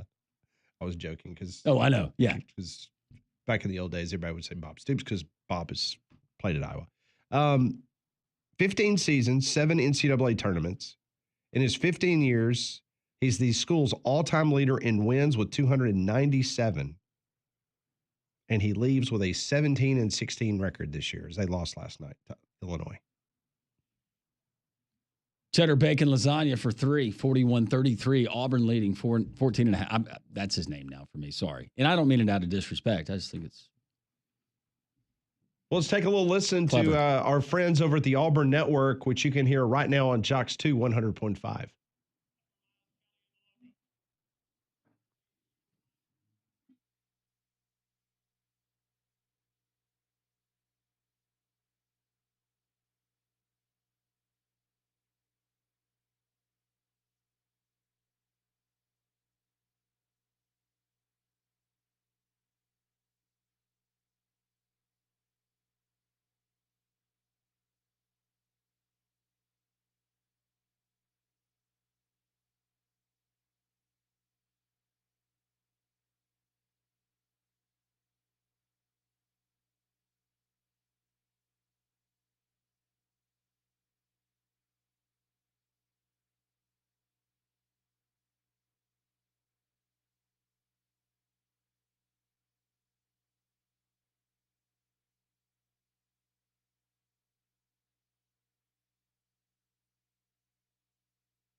That's the way it sounds over on the Auburn Network on Jocks 2 100.5. Right now, it's 43-37, 12:08 to go in the basketball game. More three-man front on this Friday. This is Jocks 94.5.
133 three-man front. We'll continue to keep you updated on Auburn and Ole Miss. 10:46 to play in the ball game. Auburn leading 45-39. But joining us, and basketball is fun, but what's not fun is the threat of severe weather. And Chief Meteorologist Dave Nussbaum of CBS 42 joining us, as all of our guests do, on the Higginbotham Hotline. Dave, how are you today?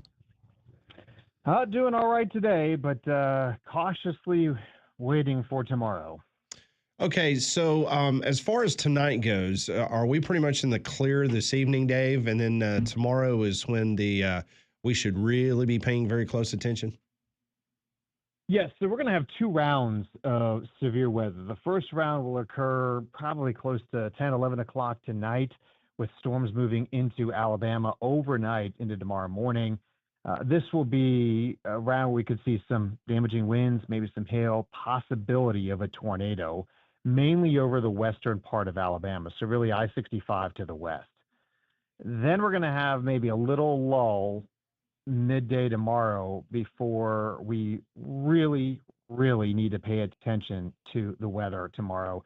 This round 2 starting roughly about noon, 1 o'clock in the afternoon, continuing all the way till midnight.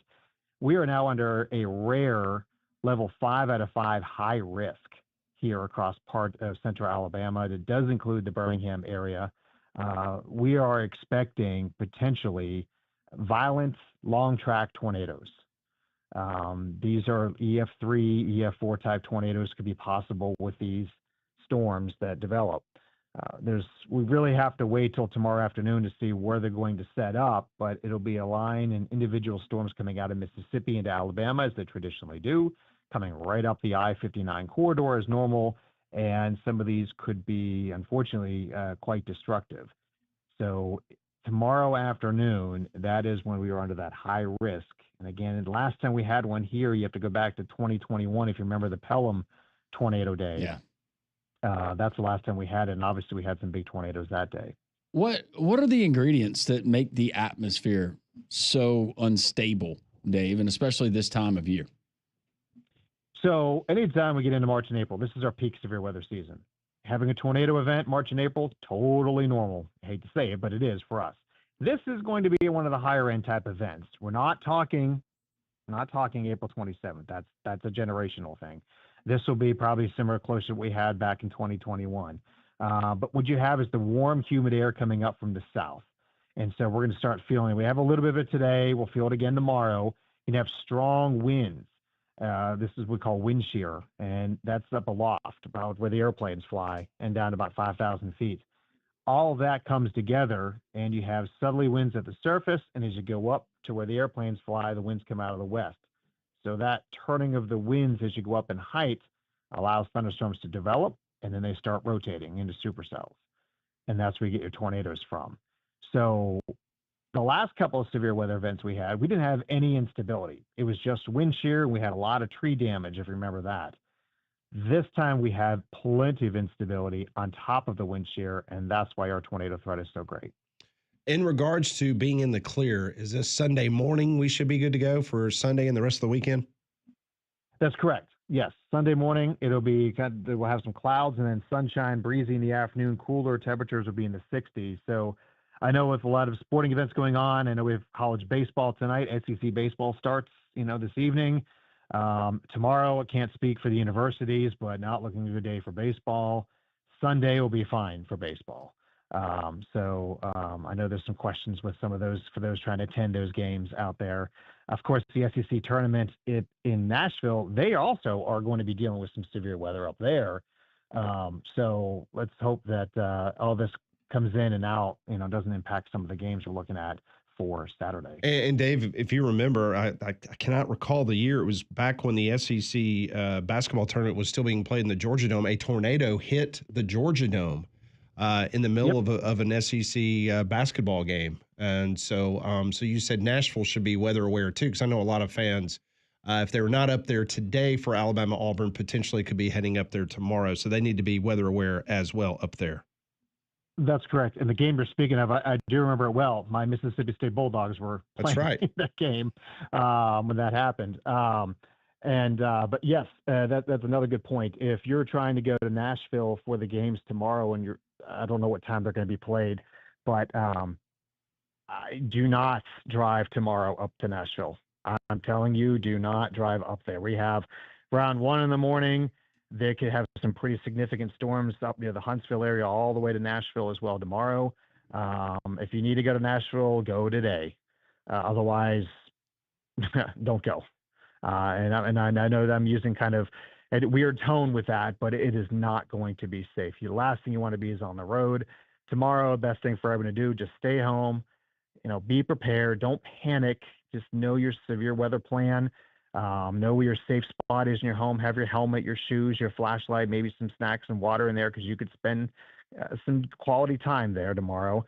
Have the TV on, watch the basketball games at home. Just stay home. That's the best thing you can do. And if the sun comes out tomorrow, it isn't necessarily a good thing. That just kind of makes the atmosphere warmer and more juicy, if you will, for storms. So it's just going to be a good day. I know a lot of the St. Patrick Day events are already canceled or rescheduled, so we don't even have to worry about that anymore. Will you guys be going wall to wall there at CBS 42? We will, and we with our partners with Cumulus there, Talk 99.5, 107.7, we'll be streaming our coverage there if we go wall to wall. I know you guys will be doing updates, and you got the SEC basketball games on tomorrow too. So we are trying to be everywhere we can, digital, our website, our app. If you don't have it, follow us on social media. We're going to be, filling your feeds with all kinds of information, important information out there. And again, not a time to panic. Just be prepared. We've been through this before. I'm in the middle of this. My family's in the middle of this. We're going to all get through it together. It just will be kind of dicey at times tomorrow. Well said. Dave Nussbaum, he's chief meteorologist there at CBS 42 at Dave_Nussbaum on Twitter. And as he told you, wall-to-wall coverage. So you want to tune in to our friends and Dave there for the most comprehensive coverage. Dave, we always appreciate the time. We know you're busy. Thank you. Anytime. Stay safe, everyone. You as well. Dave Nussbaum joining us. All of our guests join us in the Higginbotham Hotline. You deserve solutions that are built for you. Higginbotham is your one-source solution for insurance, financial, and HR services.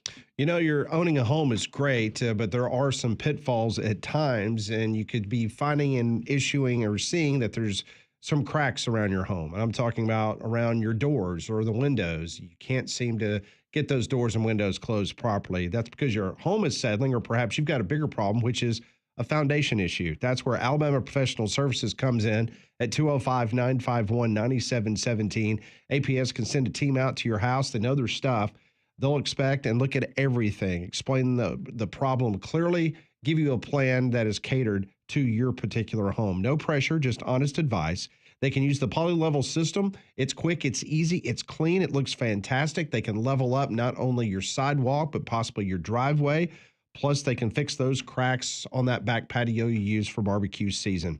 205-951-9717 is the number, or you can visit them online at alabamaprofessional.com. 7 minutes, 48 seconds to go in Nashville. Auburn holding on to a 2-point lead. We'll listen into the Auburn Network next on 3 Man Front.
It is 145, Jocks 94.5. We're about to head back up to Nashville, Tennessee, and let you take a listen in to the Auburn network, as right now Auburn is holding on to a 2-point lead, 46-44. This has been a very sloppy second half, Landrum, for the Auburn Tigers, something that we have not seen a lot of this year. They have 11 turnovers in the game. Matter of fact, they have more turnovers than Ole Miss in this game. Auburn shooting 42% from the field. Ole Miss has improved.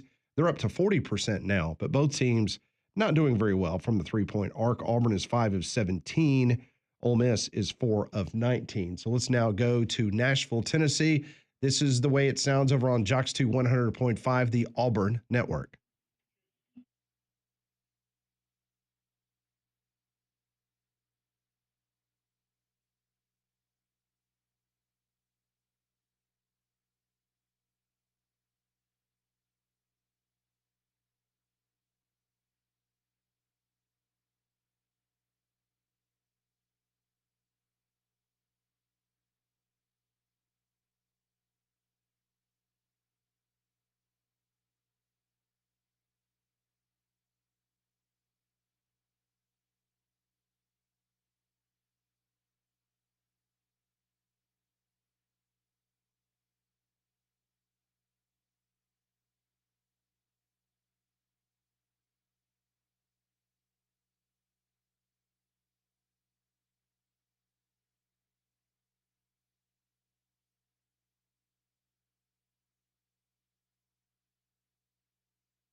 All right, that's the way it sounds over on Jocks 2 100.5. Obviously, you will be able to listen to the conclusion of the game on Jocks 2 100.5. Auburn gets past this game. Tomorrow, you can hear the Auburn-Tennessee game. Well, that's an assumption. Sorry. Sorry. I got Texas. It will be Auburn against either UT Austin or UT Knoxville. Yes. And that game will be heard right here against on a Jocks team whose 94.5. primary away color is orange. A little bit different orange. What's the prettier? You like the burnt orange better? I like the burnt orange better because the other orange makes me think of like You're in prison? Like what did the guy say? Well, a hunting vest or you pick up garbage. That's the kind of orange that I think of when I think of Tennessee. Tampa Bay Buck old. That's creamsicle. Creamsicle orange? Yeah. But that's the closest thing to it probably, It's right? that orange you can't sit with. Yeah. It's correct. It's close. Sorry, Molly. Don't catch me off guard there with your humor. She have humor? Yeah, she has humor. No. She's doing her best Bill Belichick now. Yeah. I don't have any. Jordan? Park the car. Meanwhile, over the American Conference, the number one seed is the Memphis Tigers, and they went to halftime tied with Wichita State. And right now, Memphis has, like they have most of the season in the American, they kind of start flexing the old muscles there in the second half. And shocker. It is, especially against Wichita State. But right now, Memphis has a commanding lead against Wichita. UAB plays tonight at 8 o'clock on Jocks 2 100.5 as they'll be taking on the East Carolina Pirates. So we will, what? I was going to say, no, I'm sorry. I was just going to say we was going to get to some text. Okay, yeah. Memphis is up 69-61, by the way, and Auburn has a lead 52-47 with 3 minutes and 56 seconds to go there. Richard chimes in on the text line. He says, Alabama fan, but cutting in live to the radio broadcast of the Auburn game is one reason three-man front is elite. 100% emoji. Oh, well, thank you. Thank you. Appreciate that. Richard. Sensible Alabama fan. We're surrounded by one who is not. And listen, there's probably a lot of Alabama fans. This might have been the first time you ever heard the Auburn Network.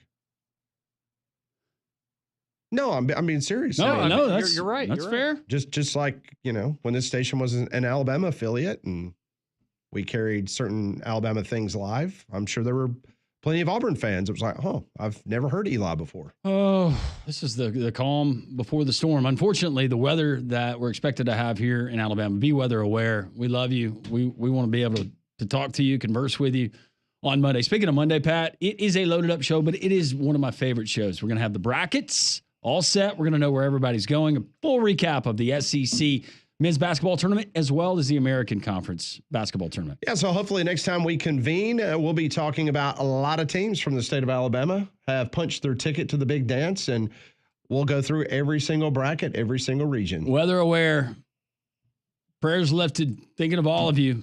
We'll see you on Monday. Paul Feinbaum is next.